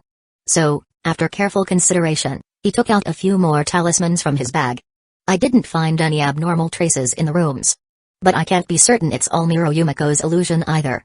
That's why I placed these talismans on the lintels of each room. If an evil spirit causes trouble, the talismans will burn. You should stick these few talismans around as well. His explanation was already very detailed. Okay, thank you. Mira-san, mother, accepted his talismans. Luke put away the items in his hand. Since Mira-san, mother, is my classmate's mom, I'll give you a discount this time. Only 5,000 yen will be fine. Mira-san, mother, didn't speak, but Mira Yumiko said resentfully, you didn't even really do anything, right? And you're charging 5,000 yen? Mira Yumiko, my appearance fee is quite expensive. This price is already the absolute lowest I can go. Luke scratched his head. But you. Ouch. Yumiko. Mira-san, mother, lightly tapped Mira Yumiko on the head, who let out a cute yelp. Sorry, Yumiko was a bit rude. Please take this. Mira-san, mother, handed him a large bill. It's fine. Luke indicated it didn't matter, happily accepting the banknote and watching his mission progress become 5,000 out of 500,000. After changing his shoes, he didn't forget to add a reminder, remember to check the number of talismans every day. If any have burned, please contact me by phone immediately. Okay, take care. Goodbye. After things wrapped up at the Mira residence, he went to 2 other houses to perform exorcisms. One of them actually did have an evil spirit lurking, which he took care of easily. His busy day finally came to an end, and he could rest peacefully. Luke walked along the usual path home. As he approached the small park closest to his house, just as usual, he unsurprisingly saw Mikaza waiting for him there every day, along with Annie sitting on a swing nearby, so bored she was about to fall asleep. This situation had been going on for a long time. The two of them waited here for him almost religiously, rain or shine. Just like always, he handed his backpack to Mikaza and made the same old request to both Mikaza and Annie. I've told you guys you don't need to wait for me. Just eat at home. Hearing his voice, Annie lowered the hands cupping her face and walked over, wearing her standard expressionless face. Give it up. She won't listen to you about this. You're already tired from work. We should help share some of the burden. Mikaza also said nonchalantly. Luke shrugged his shoulders and stretched lazily. Fine, fine. Let's go, let's head back. Today was really exhausting. Those 3 houses were farther than the last. Rushing around made my legs feel like jelly. Even walking is a pain now. Huh? Luke hadn't even finished speaking when the world suddenly spun sickeningly before his eyes. When his vision settled, he found himself being held in Mikaza's arms, Princess Carrie style. Annie calmly caught the backpack Mikaza tossed over. After hearing the boy say that, she had already guessed this would be the result. Luke said speechlessly, Mikaza, put me down. Annie walked ahead calmly. Mikaza, however, showed no reaction and simply carried him towards home, letting him struggle all he wanted. His 13 points of strength were like an ant before Mikaza, all his struggle seemed ridiculous. Besides, he estimated that even if his strength reached 20 points in the future, Mikaza would still treat him like a fragile vase. Chapter 9, Dinner. Inside Luke's home, white lights brightened the whole room. On the dining table, covered with a white tablecloth, all sorts of food were laid out. Luke and Mikaza Ackerman sat at the table, comfortably eating their late-night dinner. But even with so much food already on the table, the cookware on the stove was still working hard, a steamer letting off white steam, and a pot simmering with various ingredients. Chef Annie Lenhart stood off to the side, skillfully wielding the kitchen knife in her hand, simply cutting the tofu on the cutting board into chunks before tossing them all into the boiling pot, letting the bubbling water and seasoning simmer the tofu soup. Phew. Luke placed a soft-boiled egg into his rice bowl and gently mixed it. The white egg white blended with the equally white rice grains, then gradually became completely coated by the golden yolk. He picked up his chopsticks, lightly lifted some rice, and devoured it along with the stir-fried dishes in just a few bites. His rumbling stomach finally welcomed satisfaction again. It had been a long time since he'd eaten this late. This was the downside of joining a club. It was already 10, approaching 11 o'clock, and they were only just starting dinner. Otherwise, he'd already be comfortably curled up on the sofa watching TV, or playing games with the two of them. It felt really strange. Balancing school and work was ultimately difficult. In the past, he had always given up club activities, focusing all his energy on exorcising spirits for others to earn living expenses. After all, considering Mikaze Ackerman's appetite and his own, without a stable source of income, it probably wouldn't take many days before they could write a gourmet guide titled 100 Delicious Ways to Prepare Dirt. But now that he had some extra money, and with Hirotsuka Shizuka's request, it was time for him to replan his work schedule, so he wouldn't have to push himself so hard. Soup's ready. Annie Lenhart ladled out the soup, using a cloth to place the entire pot of tofu soup onto the table. There was easily enough food on the table for 7 or 8 people. Even though Luke and Mikaze had controlled their pace of devouring, they still managed to wipe out a small half before the soup even arrived. The three had lived together for a long time, so Annie didn't mind. She sat down in her chair, taking small bites of rice. Luke served soup for the three of them. He picked up one bowl of the hot soup, slowly sipped it, and immediately felt incredibly comfortable. He sincerely praised the blonde girl. Annie's cooking skills have improved. The tofu soup is delicious. He vaguely remembered when the three of them first started cooking. You couldn't exactly call it frantic, maybe just a complete mess. In a chef's eyes, the three of them were just ruining food. In a non-Myoji's eyes, they were performing some kind of mysterious summoning ritual. But to save their meager living expenses, the three of them still managed to force down the concoctions that could barely be called food. That day, he almost saw hell. Thinking back, it was truly a terrible memory. But later, as they cooked more, Annie and Mikaze's cooking skills gradually improved. They were no longer at the beginner level of too much water, add more flour, too much flour, add more water. Among them, Annie especially had a unique talent for cooking. Her skill level increased day by day, and now she was basically responsible for all the meals at home. Only when her schoolwork was demanding would Mikaze temporarily take over the cooking duties. As for him, he had long been raised into a useless bum. Where would cooking skills even come into play? You do it more, and naturally, you get better at it. Annie said calmly, slowly and elegantly opening her red lips, bringing the edge of the soup bowl gently to her mouth, blowing lightly to cool down the piping hot tofu soup. Why did you come back so late today? Mikaze took the opportunity to ask her question. Today, she and Annie had waited in the park for nearly 3 hours. Oh. It's not just today, I'll be coming back late for the next few days too. Luke explained the current situation to them, the teacher in charge of guiding student life. She asked me to join a club activity, so I'll be coming home later than usual. Mikaze took his soup bowl, refilled it for him, and asked with a hint of worry in her voice, then, will you be okay? Can't you find an excuse to quit the club? Luke shook his head calmly. It doesn't matter. Anyway, we're not that short on money now, and I've wanted to reduce my workload for a while. Once I clear the backlog of requests this weekend, I'll have some free time, which is perfect for experience in club life. Of course, he didn't hold much anticipation for the service club, which sounded like trouble. But since he had promised Hirotsuka-sensei, he would participate in the service club activities a few times first. If worst came to worst, he could just find an excuse to quit later.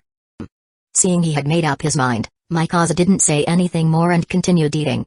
Luke watched Mikaze's movements. Unlike Annie's elegant and slow eating style, Mikaze ate quickly but without wolfing down her food. Her movements seemed very concise and powerful, silent and neat, just like the strictness you'd imagine from a soldier. He asked back, what about you two? Didn't any teachers ask you to join club activities?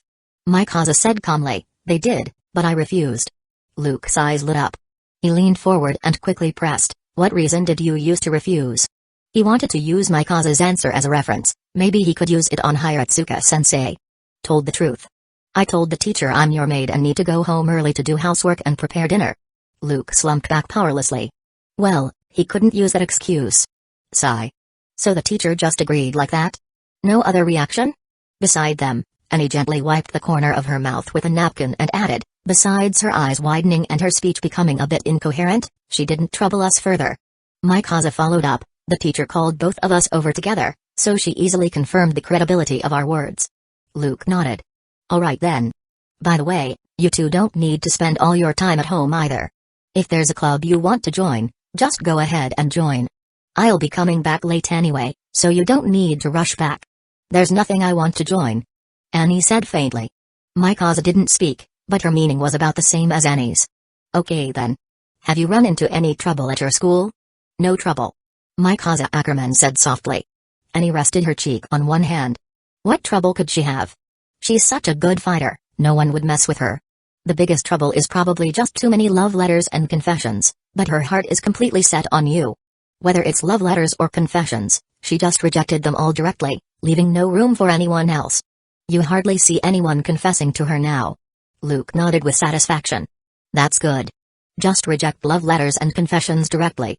He wouldn't allow anyone to try and steal what was his, and he believed Mikaze Ackerman's and Annie Lenhart's feelings for him wouldn't allow anyone else to interfere either. The number of love letters and confessions Annie gets is way more than mine, Mikaze added from the side. How did you handle them? He turned his head to look at Annie Lenhart. Hey. A beautiful smile unconsciously appeared on Annie's lips as she spoke softly. Luke looked at her, puzzled, not having heard what she said.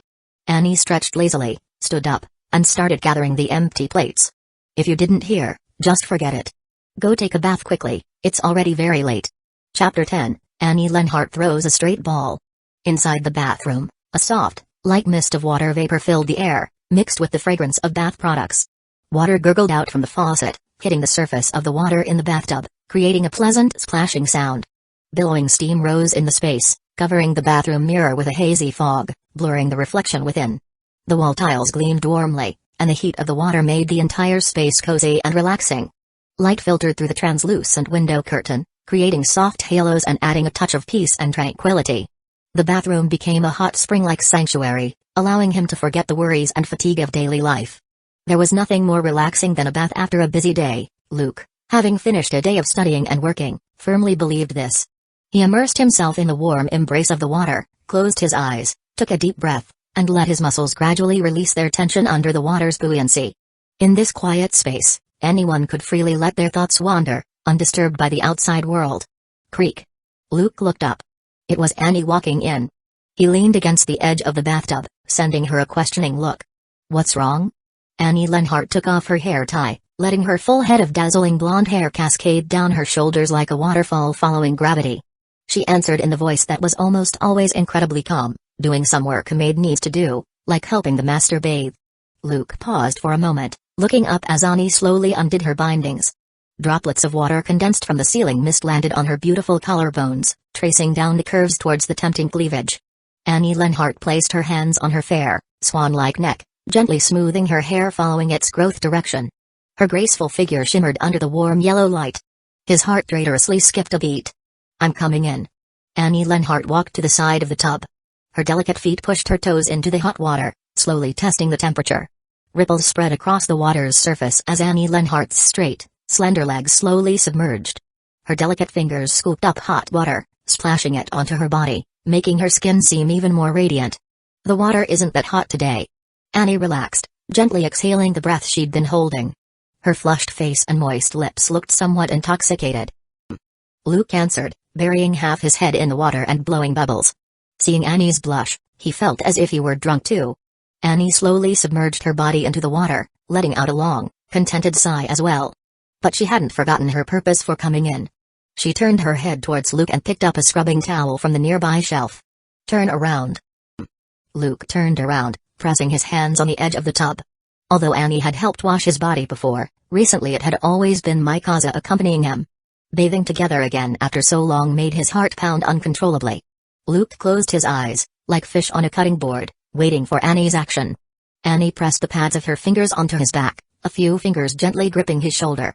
Her other hand, holding the scrubbing towel, swept across his back, neither too lightly nor too heavily. Ho! A familiar sensation washed over his body.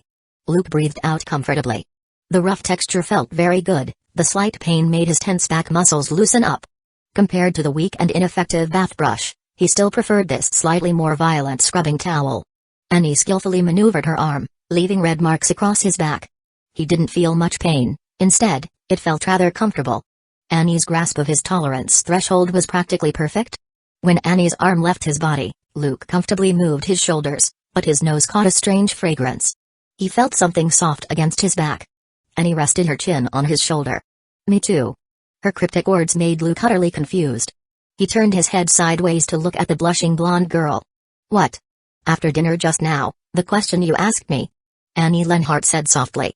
The scrubbing towel rubbed against his front, but due to the position, the scrubbing lacked some force this time. He didn't care about that anymore, though, only listening as Annie continued, the love letters and stuff, I threw them all away. The confessions and stuff, I rejected them too. I thought so. Luke swallowed dryly, trying to push down the impulse rising within him. Not only that. Annie Lenhart's fragrant breath tickled his ear, carrying charm, her voice carrying charm as well, just like that gloomy girl, I'm also only thinking about you. Luke's body was clearly soaking in warm water, yet for some reason, a shiver ran through him, like an electric shock making him tingle all over. At all times. Soft breath blew into his sensitive ear. After the clouds scattered and the rain cleared. Idiom implying intimacy occurred. Note, should I write lemons? I haven't decided whether to write it or not. Comment your opinions, in the bedroom. Luke looked at his constitution attribute, which had dropped from 10 points back down to 9, and felt like crying but had no tears. This was the consequence of excessively indulging in temptation. This was the punishment for acting on impulse. I've been wounded by bedroom affairs, becoming so frail. Starting today, I will exercise. Luke firmed his resolve. Annie looked at her lover beside the bed, contemplating life. This was nothing strange, during his sage time. He would always just stare blankly at one spot, thinking about who knows what. Wiping her body with a tissue, she asked, I'll turn off the lights and rest now? Grab me some water while you're at it, I have no strength left. Annie's finger pressed the light switch. The room instantly darkened, leaving only the glow of the streetlights outside and the cold moonlight and starlight filtering in. Water. Luke took the cup and thirstily replenished his fluids. Closing his eyes, as usual, he began to scan his mission progress. Occupation mission, exorcist, kick these ghosts' butts. Help others with supernatural problems, 9 out of 10. Occupation mission, student, study hard, improve daily, the duty of every student. Complete homework assignments, 40 out of 50. Occupation mission, transmigrator, change the life trajectory of world characters, 0 out of 3. Life mission, labor creates life's value. Earn 500,000 yen through work, 25,000 out of 500,000. However, a thought flashed through his mind. He called out to the blonde girl, who had closed her eyes to rest, Annie, don't sleep yet, do me a favor. Annie slowly opened her eyes, her blue pupils looking at him quizzically. Luke first transferred 500,000 yen to Annie's account. You do this. Give me a job or a task, and after I complete it, you transfer the 500,000 yen back to me from this account. Luke explained his plan to her. Ah. The exhausted Annie stared straight at him. Although she didn't know what crazy idea he was having now, she just agreed faintly. Issue a job, right? Right. So Annie closed her eyes again. Let's sleep. Luke could only try to bargain with his maid again. Can we change it to something else? Annie took a deep breath but still spoke faintly, go play with my Kaza. Forget it, let's just sleep. Luke pulled the covers over himself. Having you girls around is truly a blessing. Chapter 11, Event Card. The morning sunlight gently pierced through the gaps in the curtains, sprinkling into the quiet corners of the room. It was that time again, the wake-up call most students dreaded. Annie Lenhart was slowly woken by the alarm clock behind her. Looking at the still soundly asleep Luke, she carefully slipped out of his embrace, gently freeing the hair pinned beneath her head. She turned off the noisy alarm. Although she really wanted to lie in the warm bed a little longer, time didn't quite permit it. She gently shook Luke with her hand, her voice soft, time to get up. Birds chirped merrily from the treetops. The window, opened sometime during the night, let in a fresh breeze that rustled the leaves with a soft swish-swish sound. Everything seemed so cheerful. Only the groggy Luke, finally opening his eyes under Annie's persistent calls, seemed less than happy. Looking at the blonde girl so close, he could even smell the faint fragrance coming from her. Rubbing his sleepy eyelids, he tried to stall. I'm getting up. After saying that, he closed his eyes again, savoring the gentle breeze blowing in from the window. Every time he had to get up for school, the bed always felt so comfortable it was hard to leave. His body would feel as soft as the cotton inside the quilt. Seeing Luke, who claimed he was getting up but still had his eyes closed with an enjoying smile on his lips, and he wasn't surprised. She skillfully grabbed clothes from the shelf one by one and tossed them like darts onto his face, piling them up. After being suffocated under the clothes pile for a moment, Luke helplessly pulled his head out, forcing himself to get dressed, his mind repeatedly drifting towards the upcoming weekend holiday. Sigh. Life is so hard. Annie picked up the prepared underwear and comforted him. It's almost the weekend. You can rest then. Luke sat slumped on the bed, listlessly tilting his neck, looking at the blonde girl's beautiful body. Annie slowly got dressed, her movements still calm and unhurried under the boy's gaze, each step appearing methodical. Luke started getting dressed too. Once dressed, she took out her phone, her fingers tapping lightly on it. I transferred back the money you sent me yesterday. Oh. After a while, he finished dressing, and the transfer arrived. Luke stared at the panel, looking at his mission log. 525,000 out of 500,000 mission complete. Notification, life mission, labor creates life's value. Earn 500,000 yen through work, 525,000 out of 500,000, completed. You have received a reward, event card. Event card, when you obtain this item, a brand new challenge is approaching. Please follow the item's guidance to the destination within the specified time. Note, succeeding in the challenge will grant rich rewards. If you wish to abandon the challenge, you can destroy this item to signify ending the challenge. Countdown, 2:00:00. He hadn't expected that asking Annie to assign him a simple job, which he then completed, would actually count towards the mission progress. What a pleasant surprise. However, the reward for completing the mission, the event card, actually had a time limit, and he didn't even know the challenge content. How troublesome. This was the first time he'd encountered such a situation. Luke thought for a moment. Since he couldn't determine if the challenge involved evil spirits, it was probably best to bring all his equipment just in case. He continued browsing the system, checking for the latest mission. Every time a life mission was completed, the system would issue a new one, never giving him a break. Furthermore, he wasn't allowed to actively abandon the issued missions. Only if he failed to complete a life mission for too long would the system replace it with another one. Notification, you have received a new life mission. As a top figure in the exorcism industry, you need an event to prove your outstanding abilities. Solve a ghost god incident alone, 0 out of 1. He carefully read the mission description again. Solve a ghost god incident. The corners of his mouth involuntarily drooped. The mission requirement he was seeing now felt like the system was intentionally trying to trouble him. Asking him to challenge a ghost god all by himself? It was uncertain who would be solving whom.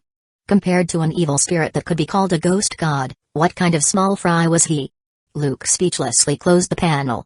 This stupid system, having it was truly his blessing or misfortune. It looked like this mission would most probably fail. Kaza, help me get my treasure chest out, I need to use it today. Luke walked out of the bedroom, calling for the black-haired beauty. Okay. Kaza responded. Yumeko, time for breakfast. Coming. Mom. Yumeko sat at her vanity table, carefully applying mascara. As the central figure of the top normie group in her class, she naturally accepted the support of others. But as the queen, she still needed to show her beautiful side to her subjects and friends. She put in a lot of effort for this, for example, waking up early every day to put on makeup. Putting away her cosmetics, Yumeko looked at herself in the mirror with satisfaction. Still beautiful today, nothing needed adjusting. She stood up, grabbed her school bag and phone, and glanced at the time. Ah. I'm going to be late. She glanced at the intact talisman on the door lintel, muttering something about settling scores with Luke after school. And ran out of the room. Every day is like fleeing a disaster. Mira-san, mother, sat in her chair, watching her darting daughter, sighing speechlessly. Every morning when I wake you up, you whine about being sleepy, and then you still have to put on makeup, even though you're cute without it. Oh, Mom. Stop nagging. I'm leaving now. Yumeko sat near the entryway, a piece of bread dangling from her mouth, quickly putting on her jacket and stuffing her feet, clad in black mid-calf socks, into her shoes. Sigh. Youth is wonderful. Unlike me, I get sleepy again just a little while after waking up. Time for another nap. Mira-san, mother, yawned and headed towards her own bedroom. Yumeko stomped her foot speechlessly. Comparisons are infuriating. Yumeko. Just as she was about to leave, Yumeko inexplicably heard someone call her name. She whipped her head around, calling out uncertainly, Mom, did you call me? But her mother was no longer in the living room. Strange. Yumeko took a puzzled bite of her bread, pushed open the front door, and began her race against time. Back in her bedroom, having just lain down to rest, Mira-san, mother, saw the perfectly fine talisman on her own door lintel. Oh dear. I forgot to check. She remembered she needed to check if the talismans in the other rooms were okay. Wearing slippers, she went to Yumeko's bedroom and couldn't help but wrinkle her nose slightly. What's that smell? She detected a burnt odor in the air. Mira-san, mother, looked up at the lintel of Yumiko's bedroom door. The talisman there was conspicuously missing. So, she lowered her head. A small pile of burnt paper ash, and a section of the carpet scorched by high heat. Seeing this, she frantically picked up her phone. Chapter 12, Attack of the Mannequins. Yumiko walked along the road to school, her steps quick, almost like she was running.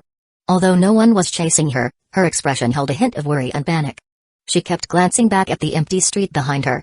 The usually bustling road was now devoid of a single living soul. The presence of people seemed to have been sliced away from the street.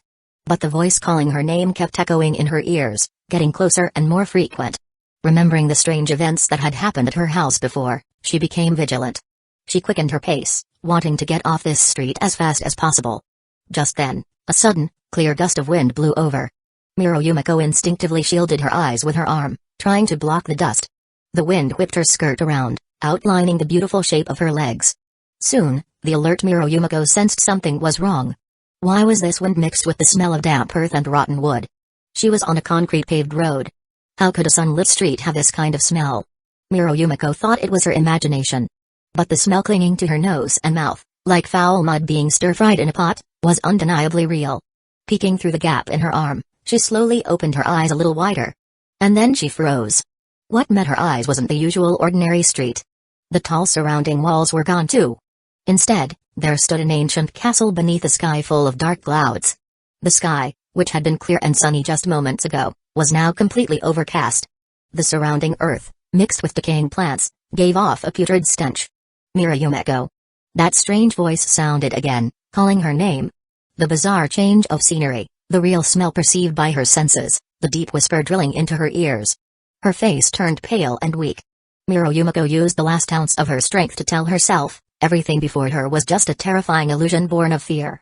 But the sense of reality processed by her mind pinned her reason and struggle to the ground, grinding them relentlessly, telling her that all of this was absurdly, ridiculously real. And so, Yumiko numbly pushed open the castle gate. As if she had been here many times before, she wandered familiarly through the ancient castle, heading steadily upwards. A crackling fireplace, animal head trophies hanging high on the walls. She walked down a corridor lined with countless rooms. As if hypnotized, she didn't know how long she walked, until the sound of a cat's meow reached her ears. Meow. Her dazed mind struggled and broke free from the confusion. Fake. This is fake. Like a sudden enlightenment, her mind saw through everything before her. She returned from that ancient castle back to reality. Ah! Yumiko screamed in terror, her eyes wide, staring at everything before her in the real world. Before her stood rows upon rows of mannequins. Black and white mannequins scattered haphazardly, their bodies covered in scorched black marks. Although they were faceless mannequins, Yumiko could still feel the presence of living beings from these inanimate objects. Their featureless heads seemed to stare at her through the plastic faces, filled with malicious intent. Yumiko trembled uncontrollably, her legs frozen as if under a spell, unable to move. Click. Clack. The mannequins moved. Manipulating their stiff limbs, they approached Yumiko like beasts. Even from a distance, Yumiko could smell the scent of burning plastic coming from them. As the mannequins continued to move, their solid plastic limbs seemed to come alive, gaining joints and manipulating their bodies with eerie flexibility. Faster and faster. Help. Stay away. Yumiko's voice choked with tears. She pushed herself against the nearby wall, gathering her remaining courage, and lifted her leaden legs to flee in panic. It proved that once the initial shock wore off, fear couldn't completely restrain human action. Yumiko's pace quickened. As someone who exercised regularly, her speed increased rapidly, far outpacing the pursuing mannequins. Feeling slightly relieved, the panicked girl saw the stairs just ahead. But as she ran, she suddenly felt something hook around her ankle. Her body, restricted by her ankle, uncontrollably pitched forward. Her knees slammed hard onto the filthy ground, and she couldn't help but cry out in pain. Ah! It hurts.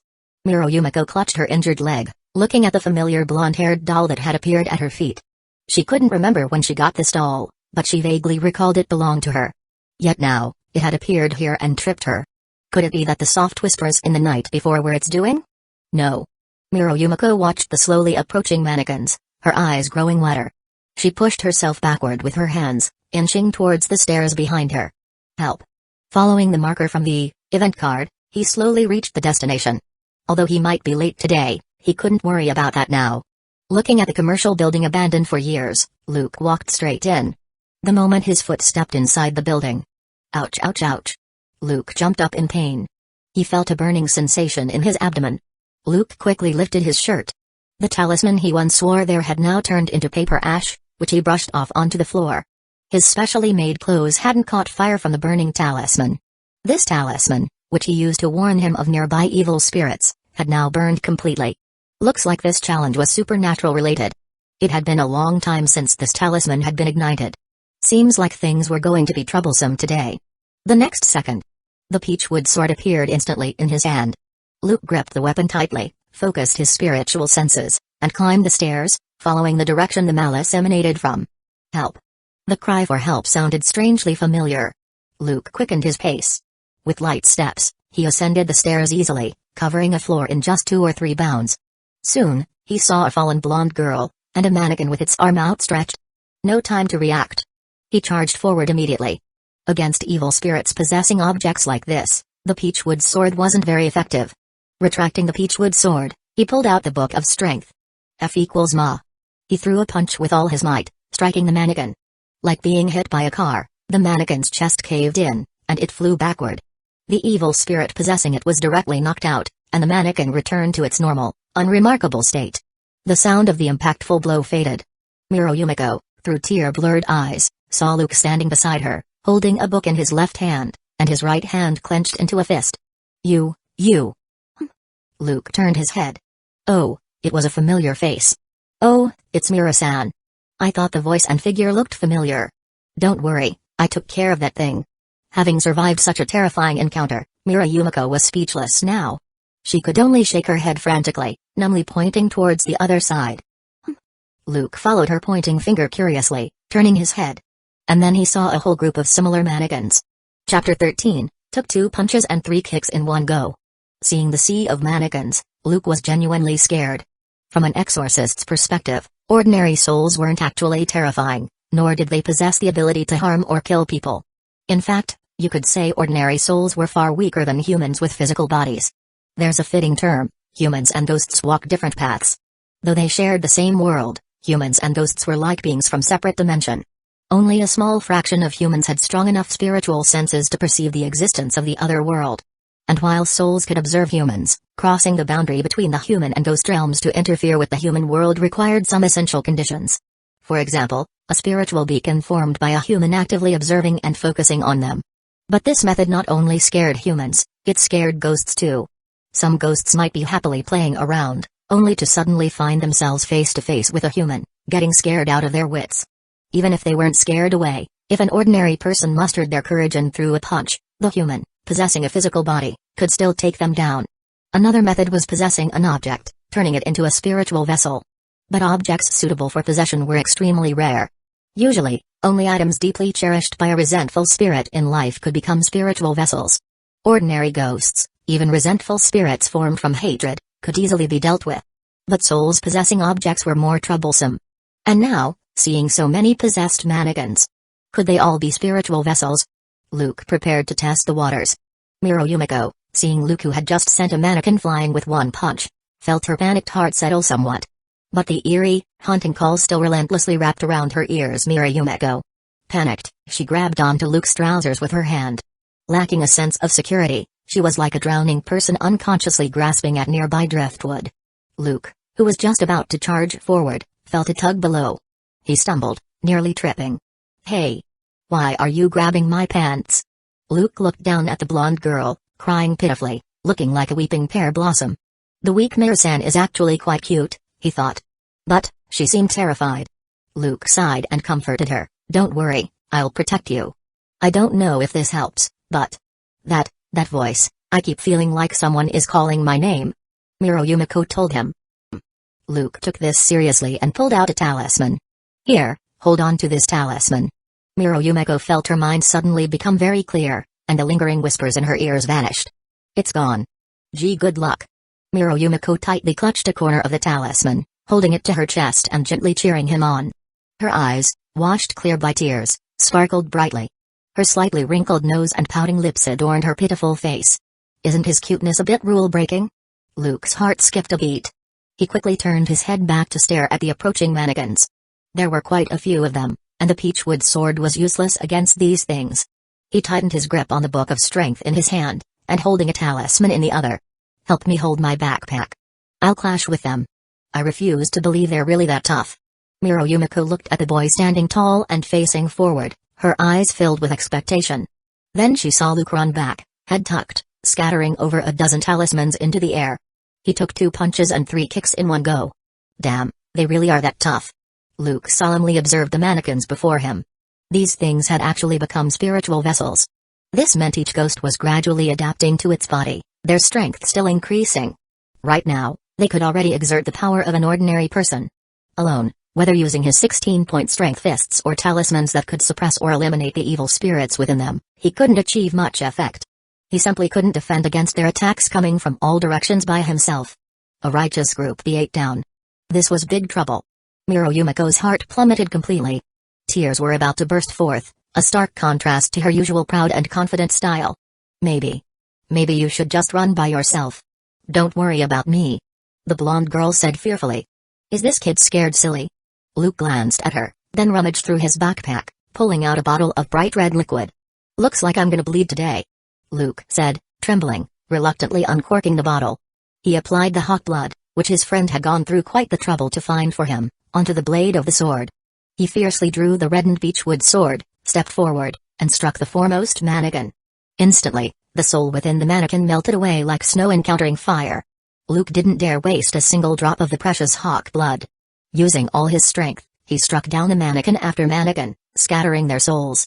One by one, the mannequins fell, but the hawk blood was being used up faster and faster. Luke quickly stopped his attack, looking at the once again dry beechwood sword and the remaining half bottle of hawk blood.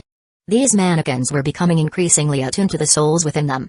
The amount of hawk blood needed to drive the souls out was increasing.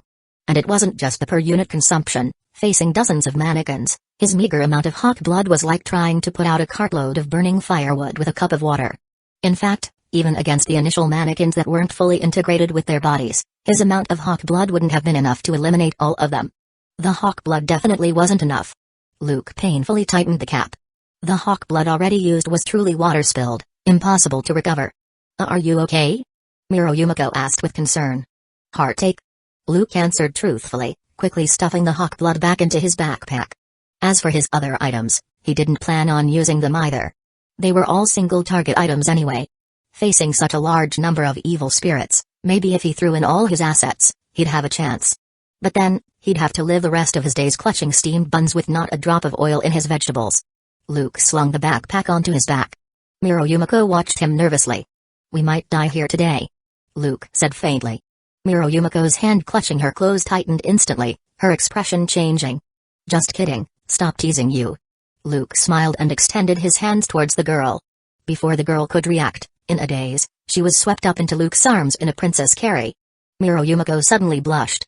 Her hands tightly gripped his shirt, resting her head against his shoulder, feeling an overwhelming sense of security.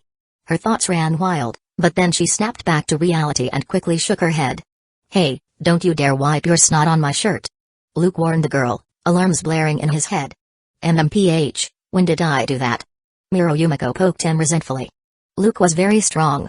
Even carrying a backpack and a pretty, cute burden in his arms, it didn't affect his ability to pull away from the mannequins at all. We're here. Luke reached the building's exit. A few more steps would count as failing the challenge. Whether for the mission or his professional ethics as an exorcist, for any reason, he couldn't let those mannequins run wild. He gently put Yumiko down. Get out. Even though your leg is injured, this is as far as I can take you. Just bear the pain and get yourself out. Luke told Yumiko, reaching into his pocket. Huh? What about you?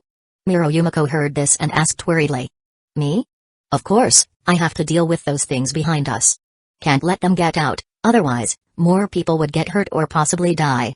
Besides, didn't I promise to protect you? Luke said faintly, taking out his phone and tossing it to the girl. Yumiko caught the phone, the tear tracks on her face already dry. She stared blankly at the reliable boy. Call the person I have saved, a shady merchant. Tell her it's an emergency, she'll tell you what to do. Then go to school. Anyway, get as far away from here as possible.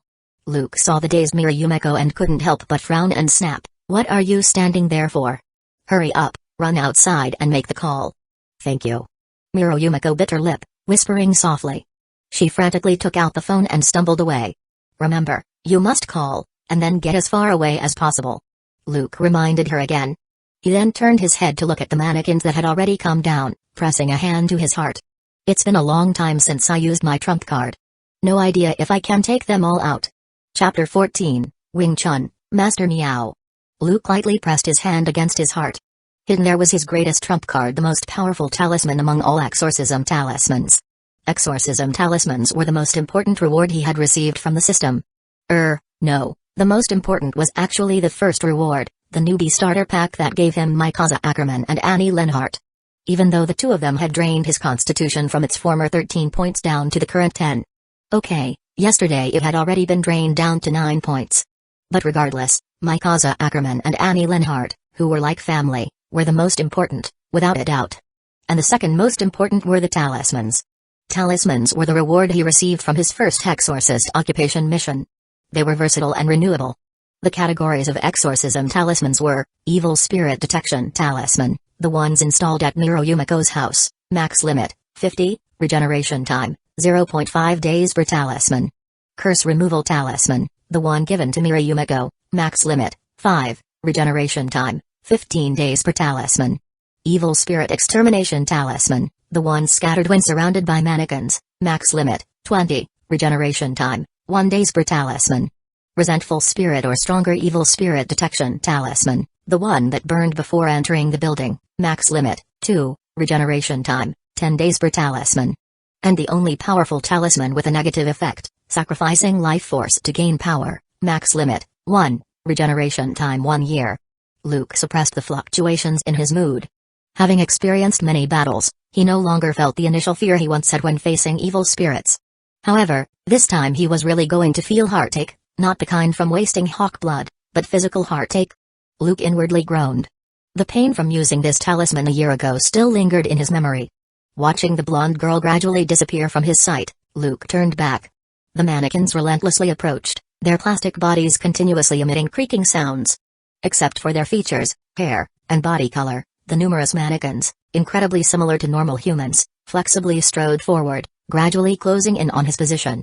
This bizarre scene was enough to be the climax of a horror movie, unfolding right here in this abandoned commercial building. Luke calmed his mind, hardened his resolve internally, and began his movements.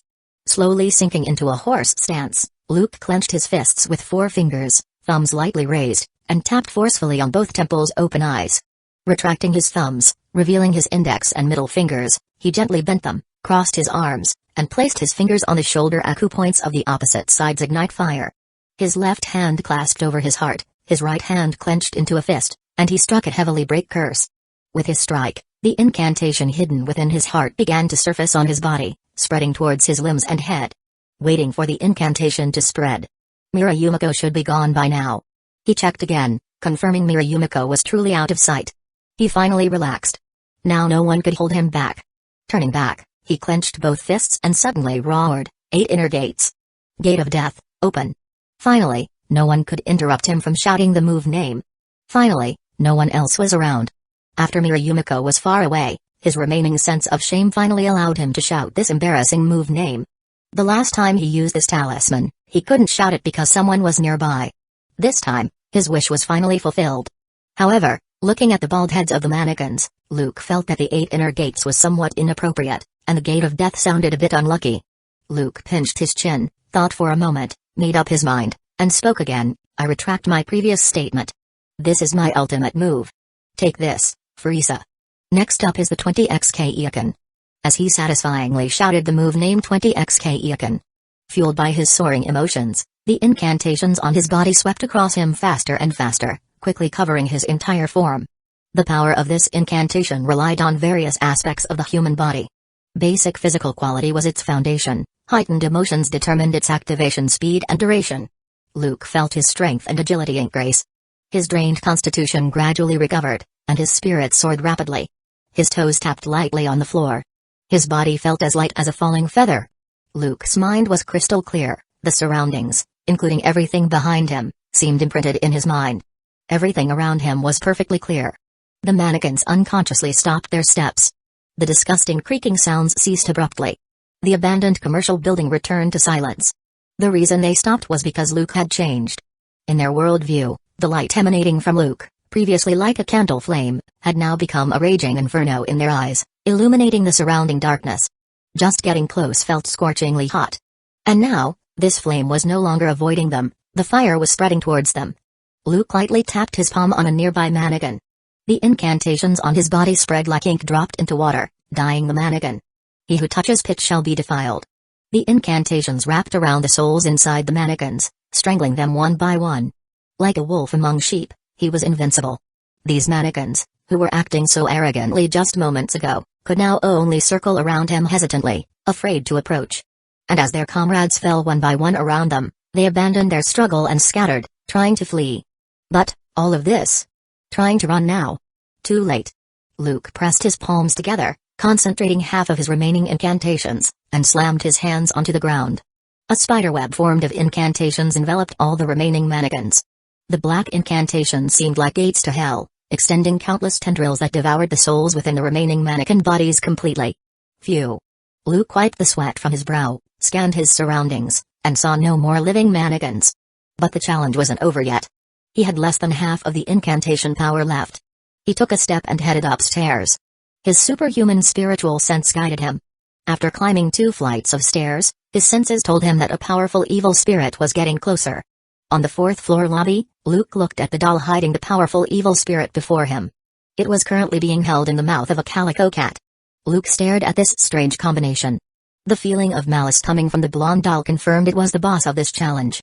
It was Yumiko's doll, he vaguely remembered it. But what was the deal with this cat? His spiritual sense told him this cat didn't have the aura of an evil spirit. Perhaps this doll is an evil spirit that only targets humans, and this cat is just a stray living here or wandering through? A guess flashed through his mind. And this guess wasn't impossible. Especially some word-based evil spirits, coded types, fundamentally couldn't deal with creatures other than humans. After all, you couldn't expect animals to understand human language. So, he spoke, "Kitty, can you give me the doll?" Meow. The kitty's fur stood on end. It pinned the doll under its paw, its feline eyes staring fixedly at Luke. The meaning was unmistakable. Sigh, sorry then. I really need it. Luke gathered his remaining incantation power. Of course, he wasn't trying to kill the cat, just trying to match the cat's speed to grab the doll as quickly as possible. Luke tapped his foot lightly and rushed forward, faster than an ordinary cat. And then, he saw the other possibility he didn't want to see. This cat was no ordinary kitty. Meow. The cat stood up on its hind legs, gently spreading its 2 front paws, striking a stance. Wing Chun, Master Meow. Chapter 15, A Maiden's Lap Pillow. Outside the building, Yumiko held Luke's phone. Her knee still hurt badly, preventing her from running too far. She thought about what the boy had just told her, her fingers expertly tapping on the phone screen. Vaguely, she heard sounds like Keiakan and Frieza. Her gaze swept over the few contacts on Luke's phone. She quickly dialed the number saved under the name Shady Merchant. She didn't have to wait long, the call connected quickly. Beep. The call connected, but the other side didn't speak. Yumiko quickly said, "Emergency." There was a pause on the other end. Location. Yumiko gave the other person the location. "I'll be there soon." A dial tone followed, the other person had hung up. Yumiko put the phone away, looked back at the terrifying commercial building, and wiped the dust from the scrapes on her knee. Although she had escaped the dangerous area, her heart was still pounding wildly, and her mind was a mess. She was already injured and couldn't do anything about those terrifying mannequins. She felt it was best not to go back and cause him more trouble. Leave professional matters to the professionals. She just needed to trust Luke's expertise. That was the smartest thing anyone could do. The incantations had completely dissipated. Fatigue, pain, all sorts of physical discomfort washed over him one after another. Luke lay powerlessly on the floor. Right now, due to the after effects of the talisman hidden in his heart, he had completely lost the ability to move. He could only lie tiredly on the ground, staring at the scorched ceiling. This ceiling is really... Ceiling why? His mind wandered aimlessly. The truths of life and the universe flickered through his thoughts. But he finally had to face an incredibly sad and cruel reality. He, with 16 points of strength, 12 points of agility, 9 points of constitution, plus the incantation buffs, couldn't beat a single calico cat. Could there be anything more frustrating than this? This depressing fact made him numb to any physical discomfort. Pain, so much pain. The calico cat started moving, ending his rambling thoughts meant to suppress the pain. He slowly turned his head to watch the calico cat, seeing its next actions. The calico cat, with its black, white, and brown patches, its yellow eyes gleaming, had apparently decided against finding a cozier spot to eat after the earlier incident. Its movements were agile, its steps light. The pads on its paws landed silently on the floor as it walked with an elegant feline gait towards the doll. The old, tattered doll also lay quietly on the floor, its eyes hollow and deep. But somehow, signs of life suddenly appeared on the lifeless fabric. Perhaps it saw its impending doom, as it continuously emitted soul language. And so, Luke kept hearing its calls, but he couldn't understand. Seeing him make no move, the doll's urgent calls quickened. This time, he vaguely guessed the meaning because the long string of sounds the doll emitted included words like help, allowing him to recognize a few words. Could it be some foreign language? Sorry, when it comes to foreign language, I'm a total clueless. Luke thought helplessly. He watched helplessly as the calico cat opened its small mouth and swallowed the doll possessed by the evil spirit in one gulp.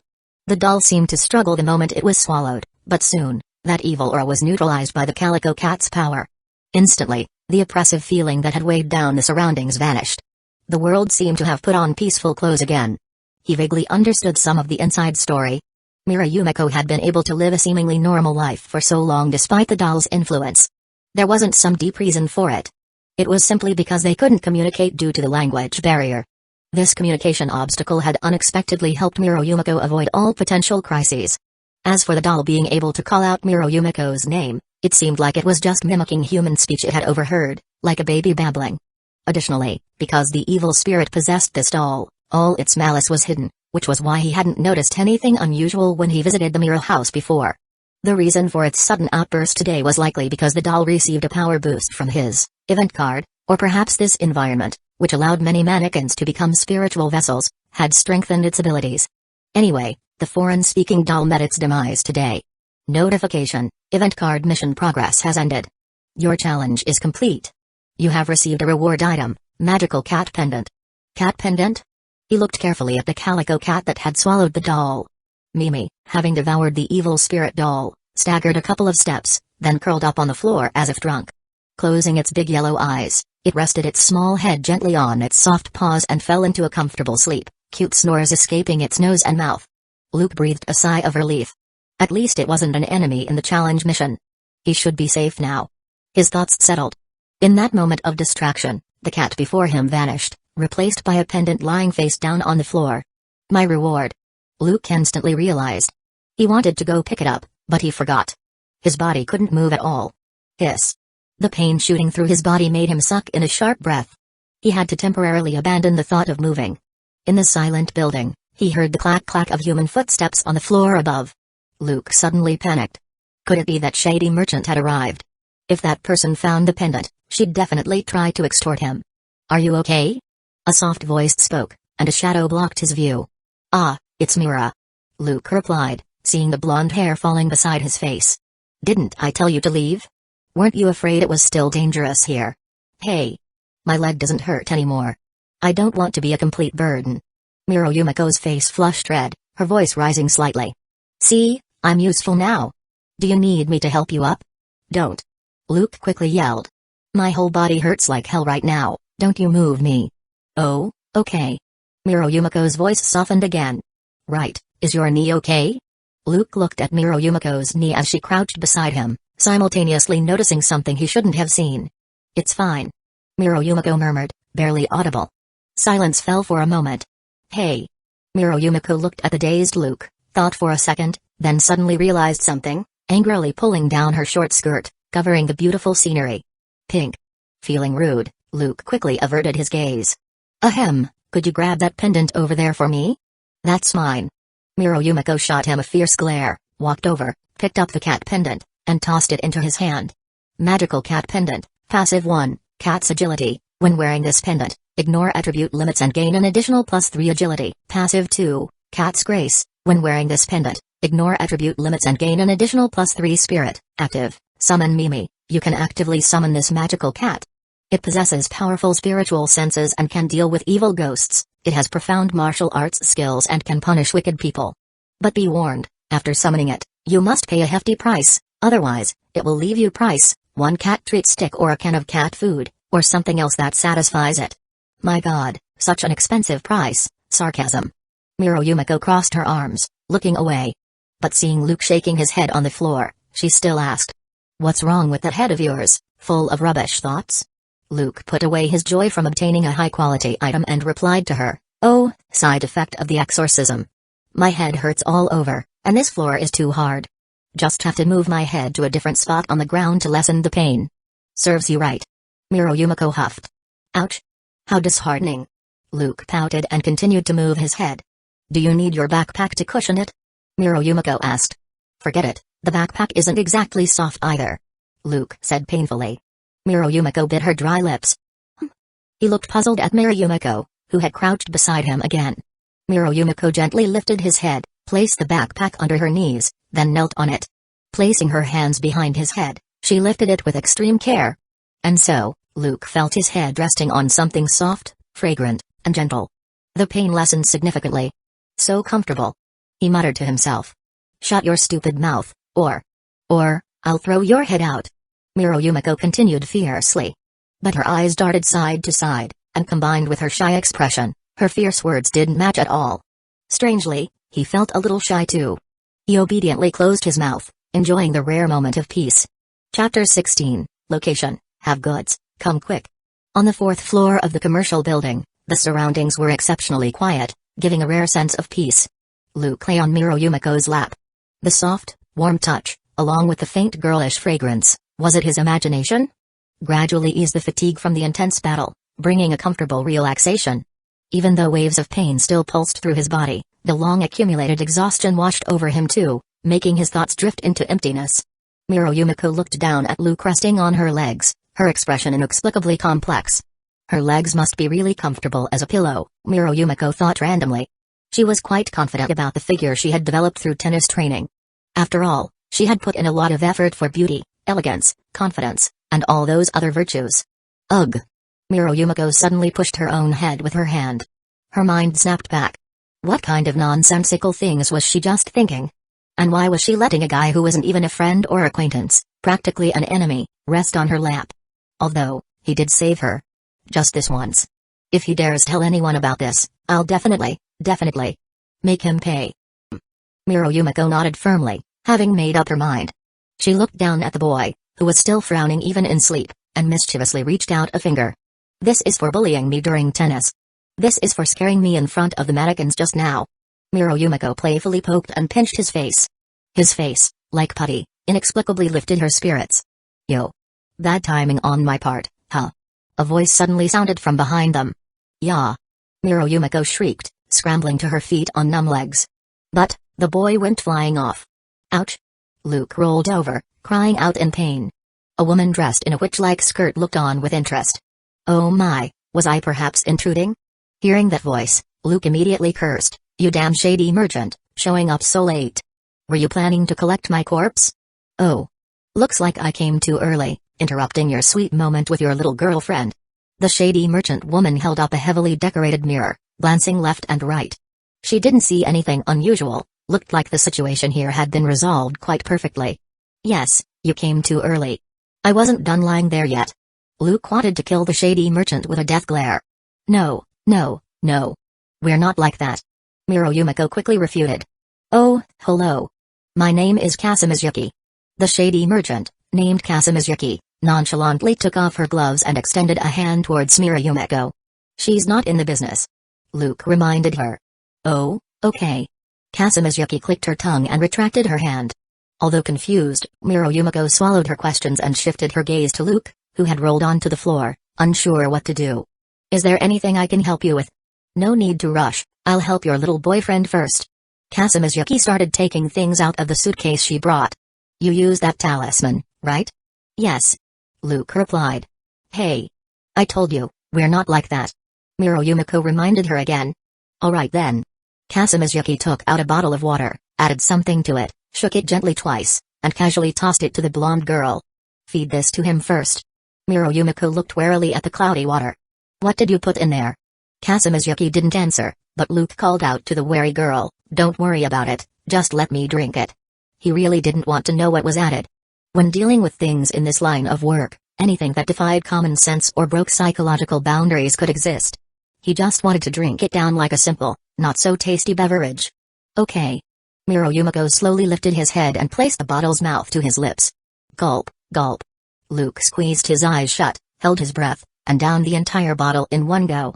Seeing his pained expression, Yumiko quickly asked, "How is it?" "Ugh. Tastes awful."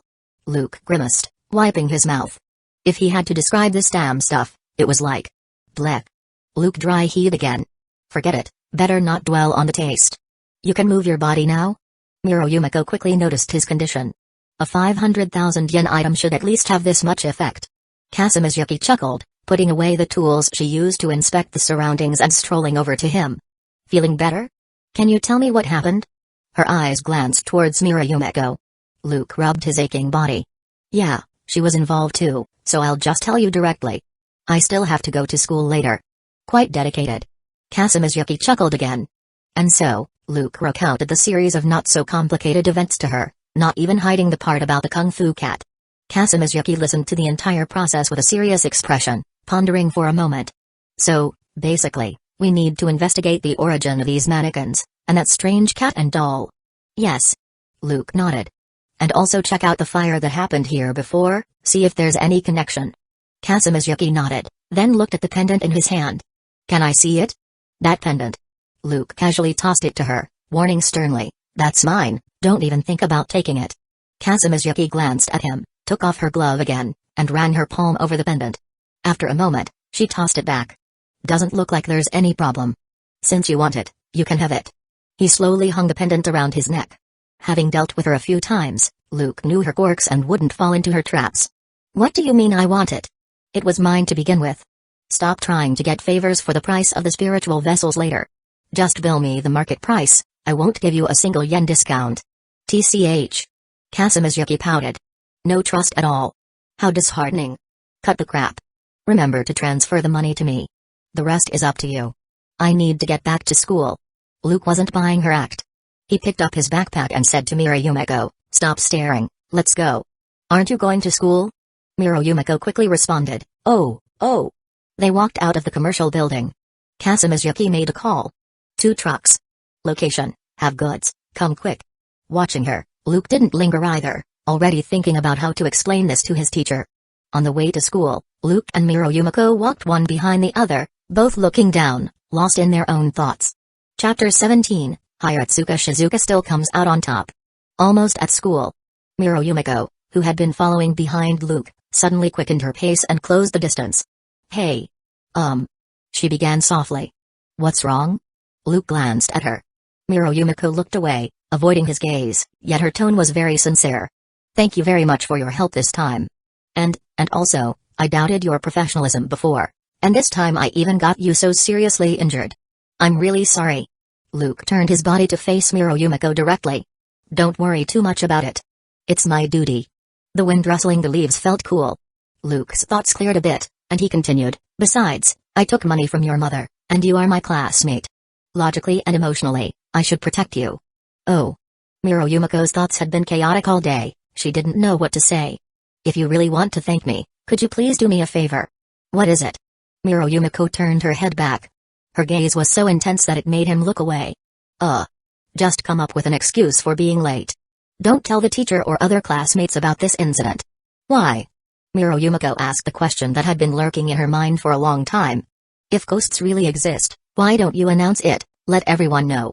If everyone knew about ghosts, everyone could take protective measures." Luke shook his head. "You're wrong, Mira. Hiding this from everyone is actually the best protection for them." Yumiko's eyes widened, looking somewhat incredulous. "Huh? Why is that?" Luke pointed at himself, then at the clothes Yumiko was wearing. "Don't you know what your classmates are like? In some ways, they're as brave as protagonists in hot-blooded anime. If they knew ghosts existed in the world, even if they were scared stiff, they'd still dig 3 feet deep searching for ghosts." He took a deep breath. If they provoked some powerful evil spirit, like this time, things would go wrong. Yumiko thought about it and felt it was indeed true. If she hadn't experienced what happened today, she probably would have acted just as he described. "Okay, I get it. Good. Please make sure to keep quiet about it, Mira." They were almost at school. So, Luke put on his glasses. Looks and presence sealing jutsu. Staring at him, Yumiko suddenly felt her mood sour. "Depends on my mood." Hearing her words, Luke's eyes widened behind his lenses. He stared in shock as Miro Yumiko walked past him haughtily. How could a woman change her mind so drastically? Luke was about to speak, but the blonde girl, walking up to him, regained her usual confident school aura. She turned, pointed at Luke, and said, after experiencing something like this, let's just call it even for what happened before. So, I'll allow you to call me. Call me Yumiko. Luke was somewhat speechless, but under the threat of Miro Yumiko's increasingly dangerous glare, he reluctantly opened his mouth. Yumiko-san? Instantly, Miro Yumiko, having gotten her wish, felt incredibly awkward. Maybe you should just call me Mira after all. Luke stared at her. You're really willful. Fine, call me whatever you want. Miro Yumiko mumbled softly, walking towards the school grounds with light steps. Remember your promise. Depends on my mood. Miro Yumiko waved her hand. Such a self-centered person. Explain yourselves. Why were you both so late? During break time, Hayatsuka Shizuka looked at the boy and girl before her, one hand instinctively rubbing her aching head. Luke, that rascal, was one thing, but how did Miro Yumiko get involved too? Encountered a little challenge on the road of life. Luke lowered his voice, slouching slightly to emphasize his weak state. Speak human. Hayatsuka Shizuka's headache worsened. On the way to school, I saw a cat about to be hit by a car. I saw there wasn't enough time, so I rushed forward and saved the cat. Luke recited the excuse he had prepared earlier. Whether Hayatsuka Shizuka believed this story or not, she asked, are you okay? Not too serious. Sigh. Hayatsuka Shizuka sighed and turned to Miro Yumiko, who was also late. What about you, Miro-san? When he saved the cat, I was right there. I fell while dodging the car. Miro Yumiko corroborated. Hayatsuka Shizuka tapped her fingers on the desk and said, all right, sensei believes you. You should go to the school nurse first to treat your wound. Luke quickly asked, what about me? I'm seriously injured too. Hayatsuka Shizuka glanced at him. You wait here. Miro Yumiko gave him a can't help you look and had to leave first. Luke stood tiredly, looking at his teacher's clothes, still the trademark white lab coat. Huh? Where did it go? Hayatsuka Shizuka muttered strangely, rummaging through things on her desk, searching for her cigarettes. Luke silently pinched the cigarette pack in his pocket. Sigh. Hayatsuka Shizuka let out a heavy sigh, leaning back powerlessly in her chair. Then, she looked suspiciously at the boy. Luke remained expressionless. Find a chair and sit down. Hayatsuka Shizuka finally said helplessly. Although she didn't search him, she was certain, the cigarettes were with him. Oh. Seeing Luke sit down, she continued asking, did you really get hit by a car? Well, if I said I encountered mischievous ghosts on the way, and it was my duty to eliminate them, would you believe me? Luke rolled his eyes. Getting hit by a car is indeed more believable. Hayatsuka Shizuka sighed her lament. Then why did you ask? Hayatsuka Shizuka ignored his eye roll and just continued lamenting to herself. Last time it was getting hit saving a dog. This time getting hit saving a cat. How come you haven't been transported to another world yet? I'm brave, not reckless. I wouldn't risk my life just to do a good deed. Anyway, your commute to school is truly arduous. In that case, I hope my commute home can be smoother. Hayatsuka Shizuka decisively refused. No can do. I can allow you to rest in the nurse's office, but you're not allowed to skip the afternoon club activity. Luke said with a headache. Fine, I get it. Even though I still don't think I need reforming, since I promised, I'll go. I know. Hayatsuka Shizuka said softly. Luke looked at her suspiciously. Hayatsuka Shizuka stood up, placed one hand on his shoulder, and looked down at him. I said, I know you have the ability to return to a normal life. Then why are you still making me join a club? Let me finish. Hayatsuka Shizuka increased the pressure on his shoulder, leaning closer. Once he quieted down, she leaned close to his face. He could even feel her breath. Hayatsuka Shizuka continued, you and Yuki no Shita are two different types. Yuki no Shita, I can feel it, she has a soft heart, she's a very gentle person. But she's built walls around herself. Although they protect her, they've also robbed her of the ability to live a normal life. Ultimately, I'm just a teacher. There's a limit to how I can help her. So since you've joined the service club, I hope you can help her. Just consider it a request from your teacher. Should have just said so earlier. Leave this matter to me. Luke didn't refuse this kind of request. He thumped his chest near his heart as if making a vow, then quickly rubbed it again. Hiss. Ow, that hurts. Forgot I'm still injured. Hayatsuka Shizuka, wearing a strange smile, pulled away from his face. Relaxed, she leaned back against her desk, casually tapped a cigarette from her pack, lit it with a lighter held lightly in her hand. Phew, she exhaled a relaxed, leisurely puff of smoke, partly from the relief of the boy accepting her request, and partly from the secret joy of her scheme succeeding. Gotcha. Luke suddenly slapped his pocket. Damn it. Honey trap. I fell for it. But it really was a brilliant tactic. Falling for it was unavoidable. Luke sighed. Remember your promise. Haratsuka Shizuka was in a very good mood. I know. Luke left resentfully. Watching Luke's retreating back, Haratsuka Shizuka leaned back in her chair. Maybe I should talk to Yuki Noshita too. Chapter 18, Yuki Noshita, do you have friends? After talking with Haratsuka-sensei, he didn't go to the nurse's office to rest but went straight back to his classroom. Putting on the glasses that sealed his presence and good looks, the chattering students during break time didn't pay attention to his arrival. He glanced towards Miro Yumiko's seat. She was surrounded by her good friends, who were eagerly asking about her injuries. The blonde girl seemed thoughtful as she looked towards the doorway. What's wrong? Yumiko? Yuagahama Yua, with her light pink hair tied in buns, asked curiously, seeing her friend suddenly go quiet mid-conversation. Nothing. Miro Yumiko quickly snapped back, waving her hands so fast they blurred, hastily saying. But it drew strange looks from her companions. Maybe because I didn't sleep well yesterday, and then had that accident this morning, so I'm having trouble concentrating. Miro Yumiko quickly explained. So even Mira can be like this. A boy next to her, probably. Forget it, anyway, some boy, chattered. Hey. What are you talking about?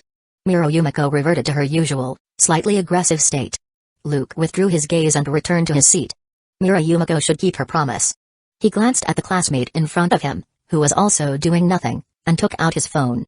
He had forgotten something earlier, replying to Mira-san, mother, about her daughter. Perfect, now he had time to tell her about the outcome. He wondered if Mira Yumiko had already told her mother that she was safe. And Mira-san, mother, as if always online, replied to his message very quickly. He could tell Mira-san, mother, was an elder who kept up with recent trends. At least the bunch of emojis she sent him were quite fitting. Compared to the cold text he sent back. Mira-san, mother, seemed more like a young person. And after receiving her thanks, his mission was also completed. Notification, occupation mission, exorcist, kick the ghosts' butts. Help others with supernatural problems, 10 out of 10, completed. You have received a reward, Ecchi. Ecchi? Luke's mouth flattened. His eyebrows pressed down, narrowing his eyes. Then he carefully savored the word. Who took a cut of the reward the system gave me? Holding on to the last shred of hope, Luke rummaged through his backpack. An item had indeed appeared out of thin air. Empty, the mirror of seeing, named Empty. It reflects the emptiness of humans, reflects the image of non-existence. Where light shines, demons and monsters are all revealed for a time. Alright, a demon revealing mirror. Identification complete. Luke took out the demon revealing mirror. It looked like an antique, about the size of his palm, carved with colorful lotus flowers around the edges. The mirror surface was smooth as ice, shining like autumn water. But when his face was reflected in it, the mirror showed the color of the ceiling. He took off his glasses and looked again. The mirror surface remained empty.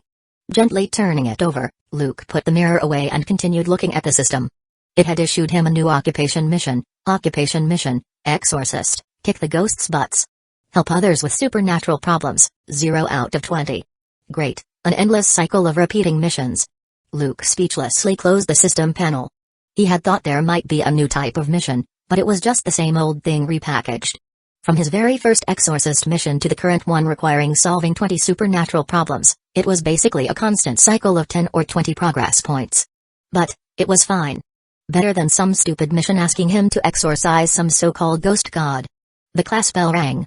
Luke's straight back suddenly relaxed, and his cheek leaned directly against the nearby wall. The student stayed awake and sleepy during class, energetic after class. Life's time is always short. During school days, accompanied by interesting classmates, time feels like it passes even faster. It was soon time for club activities. Even though he had rested for a long time after getting to his seat and had eaten a satisfying lunch, Luke still felt increasingly tired. Sigh.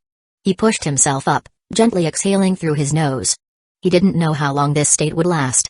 The last time he used the talisman near his heart, his constitution was much better than now, yet he still felt tired and pained for about 3 days. This time it might last even longer, but who knows what might happen. After slowly walking to the special building, Luke sensed the surrounding environment. When he came yesterday, he hadn't paid much attention. Even though other clubs were active, Besides the rustling sounds of the environment, no human voices could be heard around a service club where Yukino Shita Yukino was. A cold and icy state. Quite fitting atmosphere for Yukino Shita's club. Luke gently opened the service club's door. Just like yesterday, Yukino Shita Yukino was still reading quietly, her posture exactly the same as yesterday.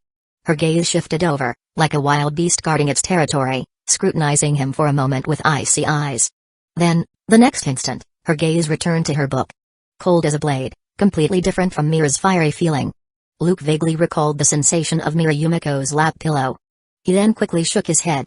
Why am I suddenly thinking about the troublesome Mira?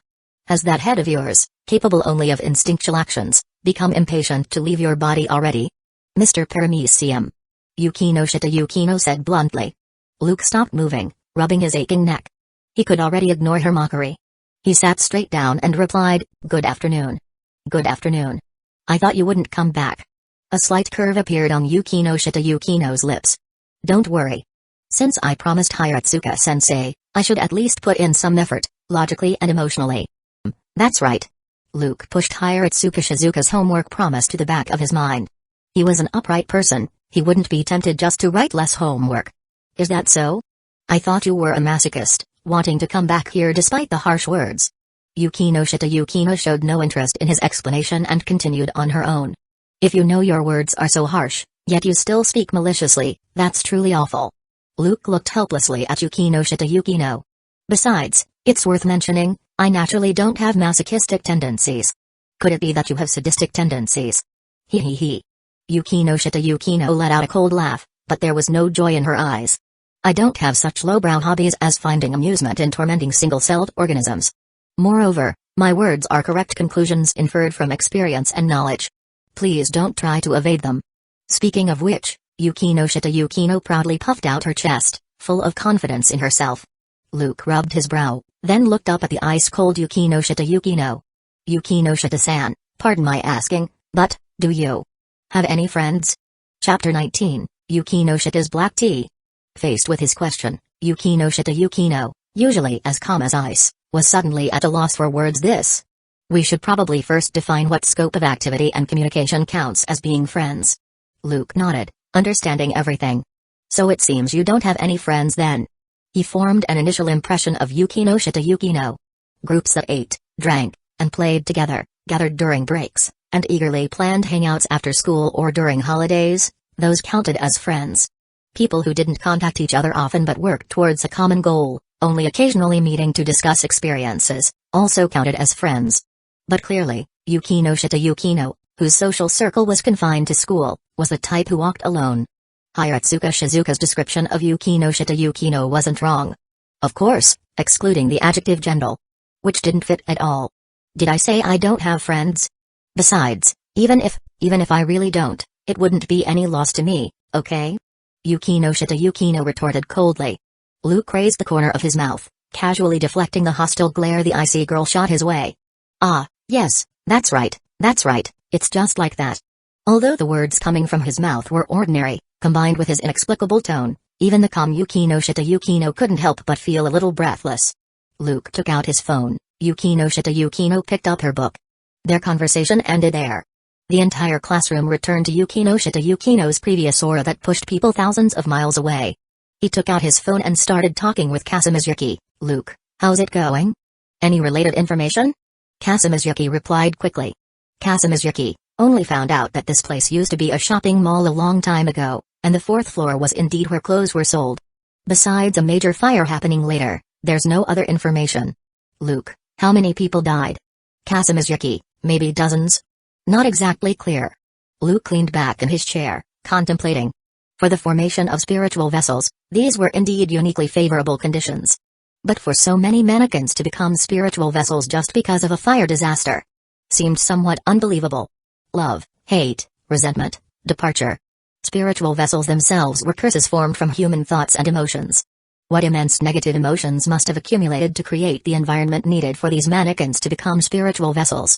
The reason could only be caused by his event card. Or, some anti-human element was causing destruction. So, he continued questioning Kazekage. Luke, since such a serious fire occurred, didn't any exorcists go there before? Kazekage, of course. Luke, How is that exorcist doing now? Ask him about the building situation. Kazekage, that was me. Luke, Kazekage, I said, the person who went to that fire scene was me. Luke. Kazekage, I went to check back then. I helped all the people who died unjustly pass on. It's definitely not my problem. Luke, let's just say that. Kazekage, what do you mean let's just say? Luke, remember to split the money from the mannequins with me, bye. Luke slammed his phone, already set to silent, face down on the table and pinched the bridge of his nose. No wonder this shady merchant arrived so quickly this morning. Probably because a place she had previously inspected had issues, and she came over to check for omissions. But it probably wasn't her fault either. 9 times out of 10, it was caused by the challenge from the event card he received after completing his mission. However, if someone came looking for him, he could just blame it on Kazekage. Thinking this, Luke picked up his phone again and took a screenshot of his chat with Kazekage. Perfect? A gurgling sound interrupted his thoughts. He looked towards the source of the sound. An electric kettle? Besides himself. The only other possibility was Yukino Shita Yukino. Yukino Shita Yukino gently put down her book, picked up the electric kettle that had just boiled and switched off, preparing to make tea. Luke watched Yukino Shita Yukino's movements intently. This girl truly had reasons to be proud. Even simple actions like these looked so graceful and proper with the rhythm of her body. Incredible. Yukino Shita Yukino poured the freshly boiled, still steaming water from the kettle into a glass teapot. The tea leaves tumbled up and down with the rush of hot water, like little boats tossed in a storm, drifting within. Very fragrant. Even from a distance, Luke could smell the aroma of the tea leaves. Yukino Shita Yukino slowly filled her own teacup. Her movements paused. She thought for a moment, then took a paper cup from somewhere. Then, she glared coldly, fiercely, at the paper cup, yet filled it with tea all the same. No idea what the paper cup did to offend her. Speaking of which, he hadn't drunk tea in a long time either. Although cola wasn't exactly good for him, he seemed somewhat addicted to its taste. Compared to tea, a beverage requiring a certain state of mind to appreciate its nuances, the simple fatigue killer, iced cola, brought far greater pleasure to a body exhausted after a busy day. But still, he should drink less cola. Luke stared at the lone paper cup resting on the desk, steam wafting from it into the air, like his own wandering thoughts. The black tea will get cold if you don't drink it. Yukino Shita Yukino said coolly. Ah. It's for me? Luke didn't react for a moment. Yukino Shita Yukino was silent for a while before speaking calmly in her usual manner. Based on your childish and fantasy-filled worldview, perhaps it was left for the ghosts wandering the world. Luke blinked. Makes sense. Saying this, he still walked over to the table, picked up the scalding paper cup by the corner, and returned to his seat. He looked at the gently rippling surface of the tea and asked Yukino Shita Yukino, Yukino Shita-san. Yukino Shita Yukino turned her gaze towards him. Someone like you should be very popular. Why don't you have any friends? And so, Yukino Shita Yukino unhappily averted her gaze again. You wouldn't understand. Luke was speechless. Nonsense, how can I understand if you don't tell me? Is this girl really gentle? Hiratsuka-sensei. You might have misjudged. Luke thought helplessly. Isn't a popular life good? Yukino Shita Yukino thought for a moment, her red lips parting slightly. She took a sip of hot tea, moistening her lips and throat, then spoke softly. It seems your definition of popular is completely different from mine. Yukino Shita Yukino sighed. I've been very cute since I was little. All the boys around me liked me. Luke nodded. It probably started around upper elementary school, and it's been like that ever since. Isn't that a good thing? Luke looked at her, puzzled. Could it be you have a phobia of the opposites, X? Sigh. Yukino Shita Yukino sighed again, then looked at him seriously. If you had a friend who was very popular with girls, what would you think? Chapter 20, even the ice-cold Yukino Shita can't cool down black tea. If a friend was very popular with girls, what would I do? Hearing this question, Luke nodded thoughtfully. Then he needed to reminisce about his circle of friends, a group of exorcists disliked by both people and dogs. Except for Kazekage, the rest of them. Though he felt bad saying it, besides ugly misfits. He couldn't think of a more fitting description for a moment. After all, based on looks that could make children cry, they probably wouldn't be very popular with girls. Then there was Maza Ackerman and Annie Lenhart. So, girls being close with other girls? That went against ethics and biology. However, thinking about Annie coldly pushing away clingy girls, then flicking her brilliant golden hair like sunshine, telling the girls she already had someone in her heart, and Maza catching a tennis ball that appeared out of nowhere, protecting a startled girl in her arms, her calm eyes matching her concerned words. "Are you okay?" Seemed pretty good too. "Like hell. I'd definitely throw those girls away," Luke said firmly, having made up his mind. Maza and Annie belonged to him alone, no one else was allowed to touch them, not even girls? Yukino was somewhat surprised by his reply and asked, puzzled, "Why?" Luke told her the reason he had just decided on. Sigh. "I thought you had some unique reason, but is it still just single-celled thinking?" Yukino helplessly poked her forehead. "I meant, what would you do if it were a male friend?" "I'd give them a free passage to the afterlife," Luke said, rubbing his palms together and pulling out a talisman. "A male friend? Even more unacceptable. Looks like your problems go beyond what Hiratsuka-sensei mentioned." Yukino lowered her head, pressing her temples as if nursing a headache. Luke turned his head with a smile, no longer just passing the time idly. "Alright, stop teasing you. Isn't the question just what I would do if a male friend was particularly popular with girls? Some people just love to play dumb, deliberately acting smart in front of me, but in reality, I've already seen right through them." Yukino lamented in some foreign language. Luke, not knowing what it meant, thought simply, "I don't understand." Although he wanted to ask what she meant, assuming it was mockery anyway, there was no need to seek humiliation by asking. Luke touched the scalding cup. "I never care about that kind of thing. Instead of feeling envious or jealous about such matters, it's better to focus on improving myself." Yukino looked at him in surprise. "Unexpectedly, I didn't think you'd say that. Then what did you think I'd say? Like a beast, take care of that person. This isn't Deca Town, the police here aren't a bunch of wimps, Yukino." Luke took a small sip of black tea. "So what about you? What would you do?"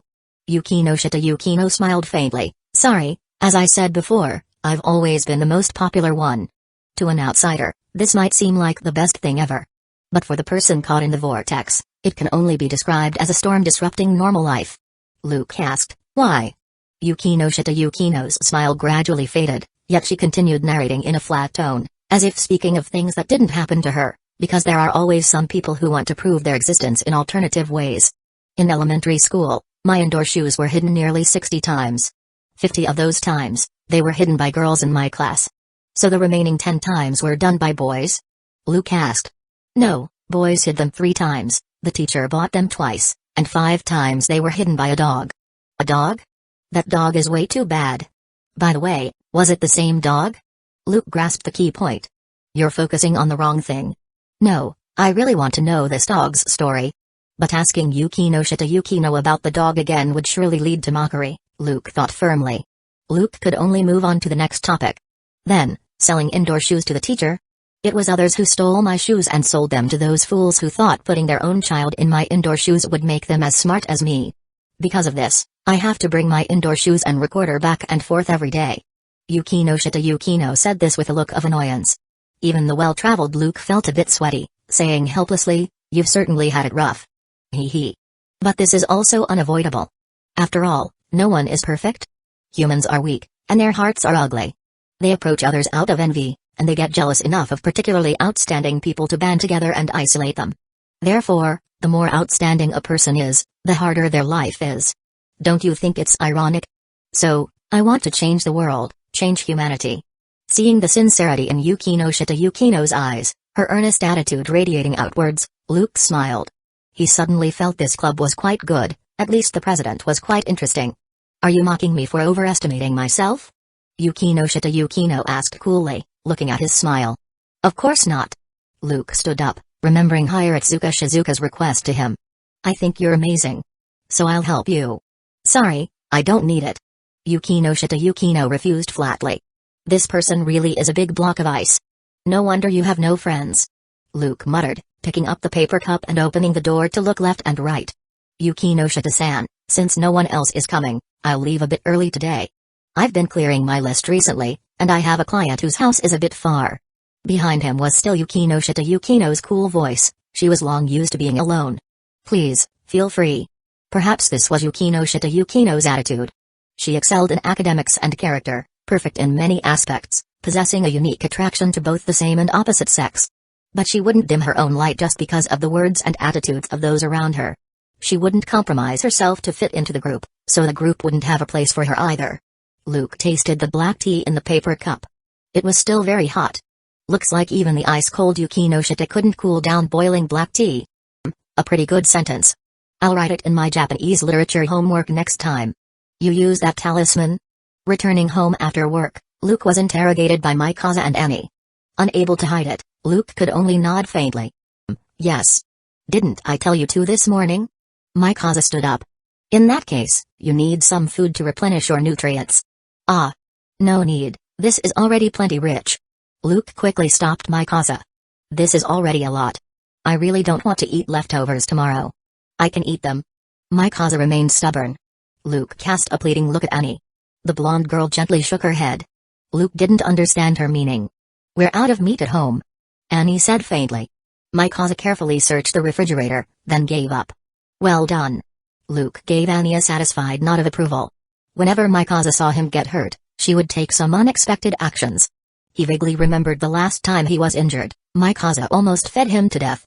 After all, based on Maikaza's unreasonable physical constitution and simple values when injured, eat more. Annie also deeply detested the leftovers they ate during that period. What exactly happened? She threw out the question, successfully diverting Maikaza's attention. Luke quickly summarized the morning's events, then cleverly didn't skip over the lap pillow mirror Yumiko had given him. Was it comfortable? Annie asked about the lap pillow. Very nice. Luke confirmed. The master's meaning was clear. He hoped his maids would be a bit more proactive. Chapter 21, With me around, who needs the police? Luke lay on the bed, his tired head resting gently on Maikaza's lap. Although Maikaza's superhuman body possessed perfect strength and was full of toned muscles from exercise, it didn't feel like steel or stone. The sensation coming from behind his head was only soft, comfortable, and relaxing. Maikaza's slender fingers gently massaged his forehead. Her untrimmed long hair casually fell beside his face, its clean scent intoxicating. Her thumbs gently rotated and rubbed his temples, easing the fatigue accumulated from the talisman's outburst and a busy day. Luke lay contentedly, meeting Maikaza's eyes above him. He turned his head to look at Annie. She stood beside the clothes rack, gently removing the burdens from her body, her movements soft, her posture graceful. No wonder some people enjoyed watching others change clothes. This seemingly simple action could fully display a person's elegant figure. Annie's straight, slender legs slowly emerged from her lower garments. Her fair skin bathed in the warm yellow light. Straightening her body, Annie Lenhart leaned back slightly, her slender fingers gently smoothing her scattered golden hair along its texture. Her divinely crafted body revealed a dazzling expanse of fair, tender skin, appearing even more captivating and radiant under the light. Annie walked confidently to the foot of the bed, displaying her impressive figure. At the prime of youthful beauty tinged with innocence.